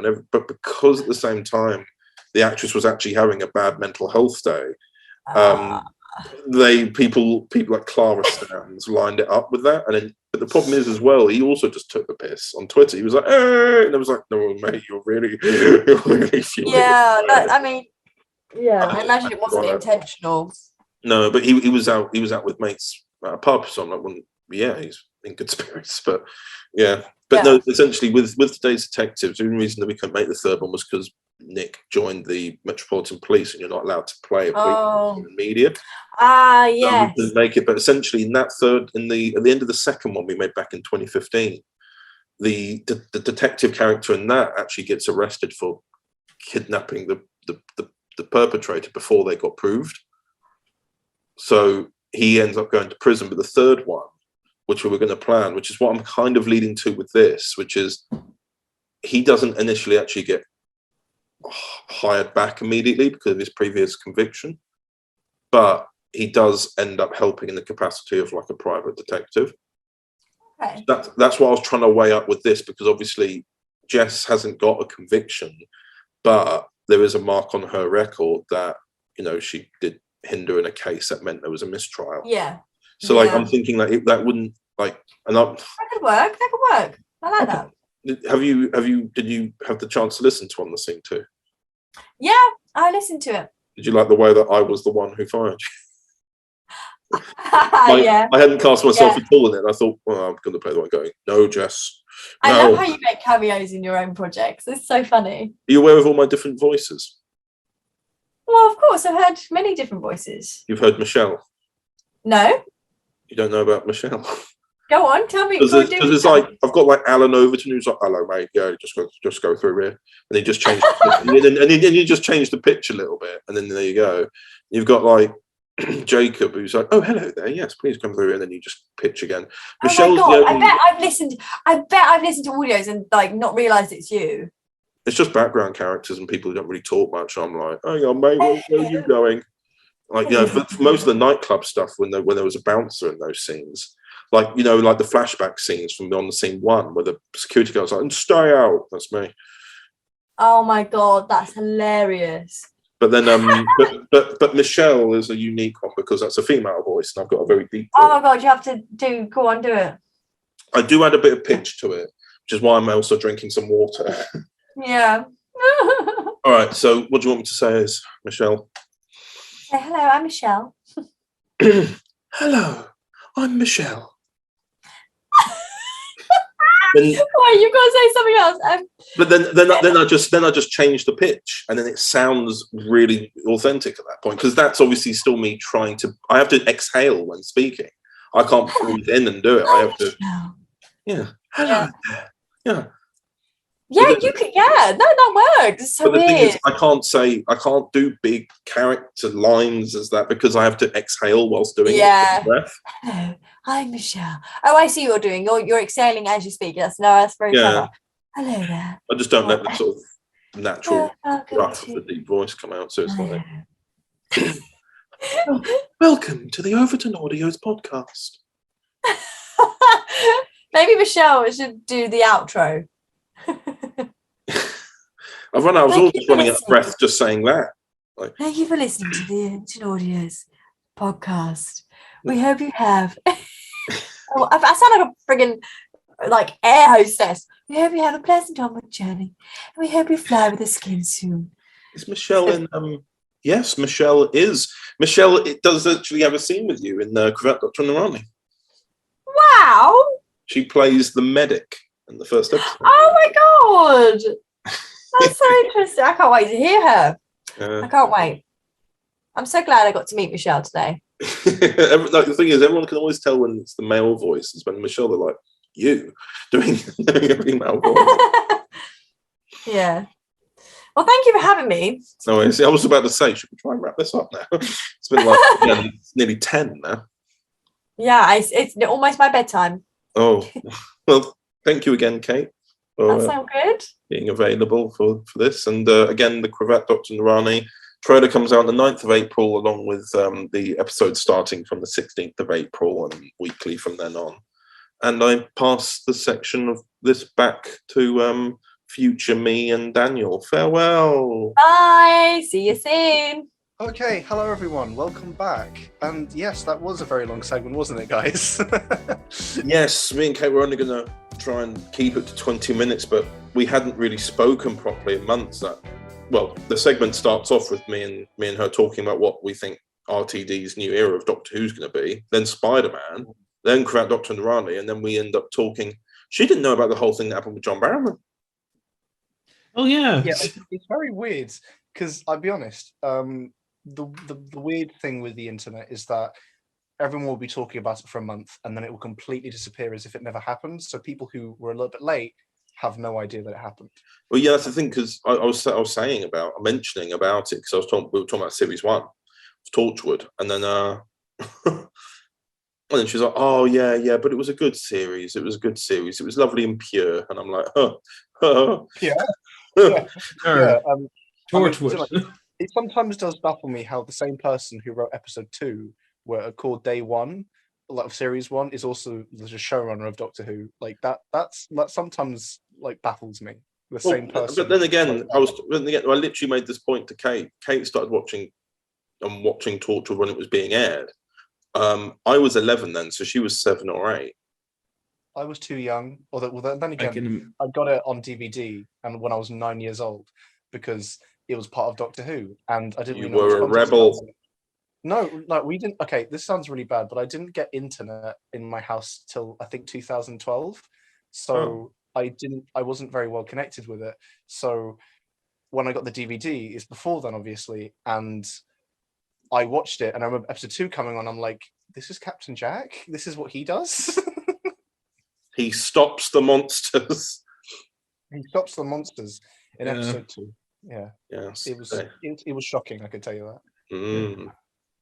Anyway, everyone, thank you for listening. Thank you all for listening to this podcast.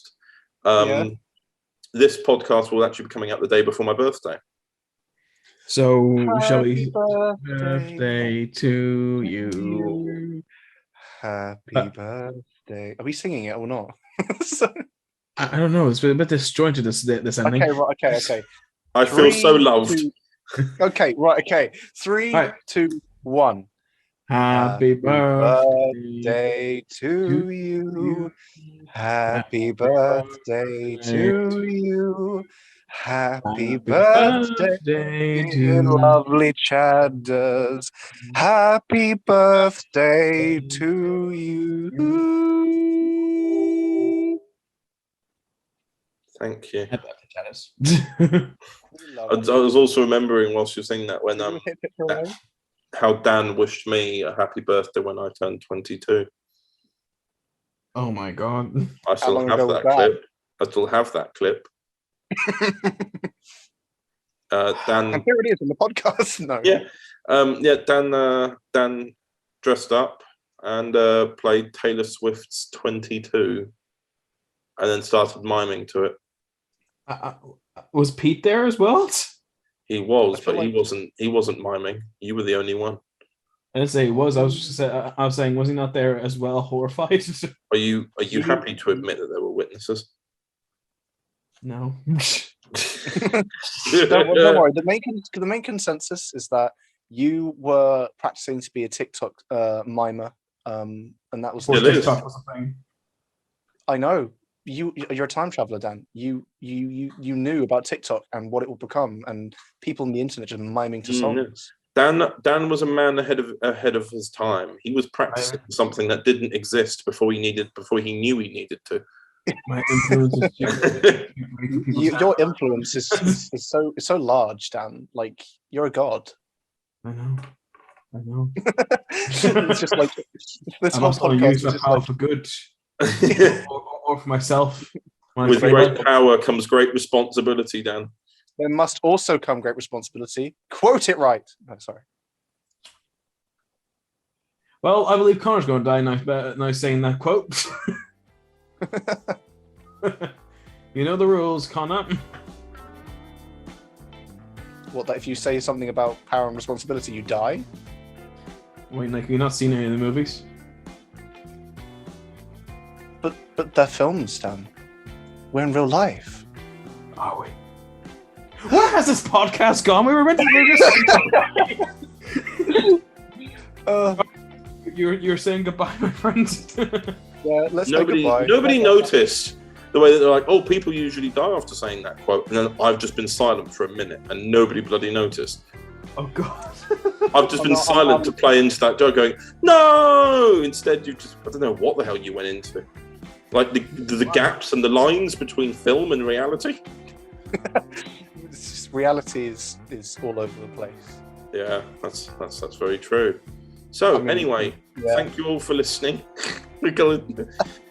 Dan has got to rush off and save himself. Yes, Yeah. I do. I Save must yourself flee before into it's the too night. late, Dan. Go, Dan, go. Run now. Run. Okay, bye. Okay, Dan's gone. I guess we'll say ta-ta, bye-bye, and I hope that everyone's listening to this and hasn't just like gone off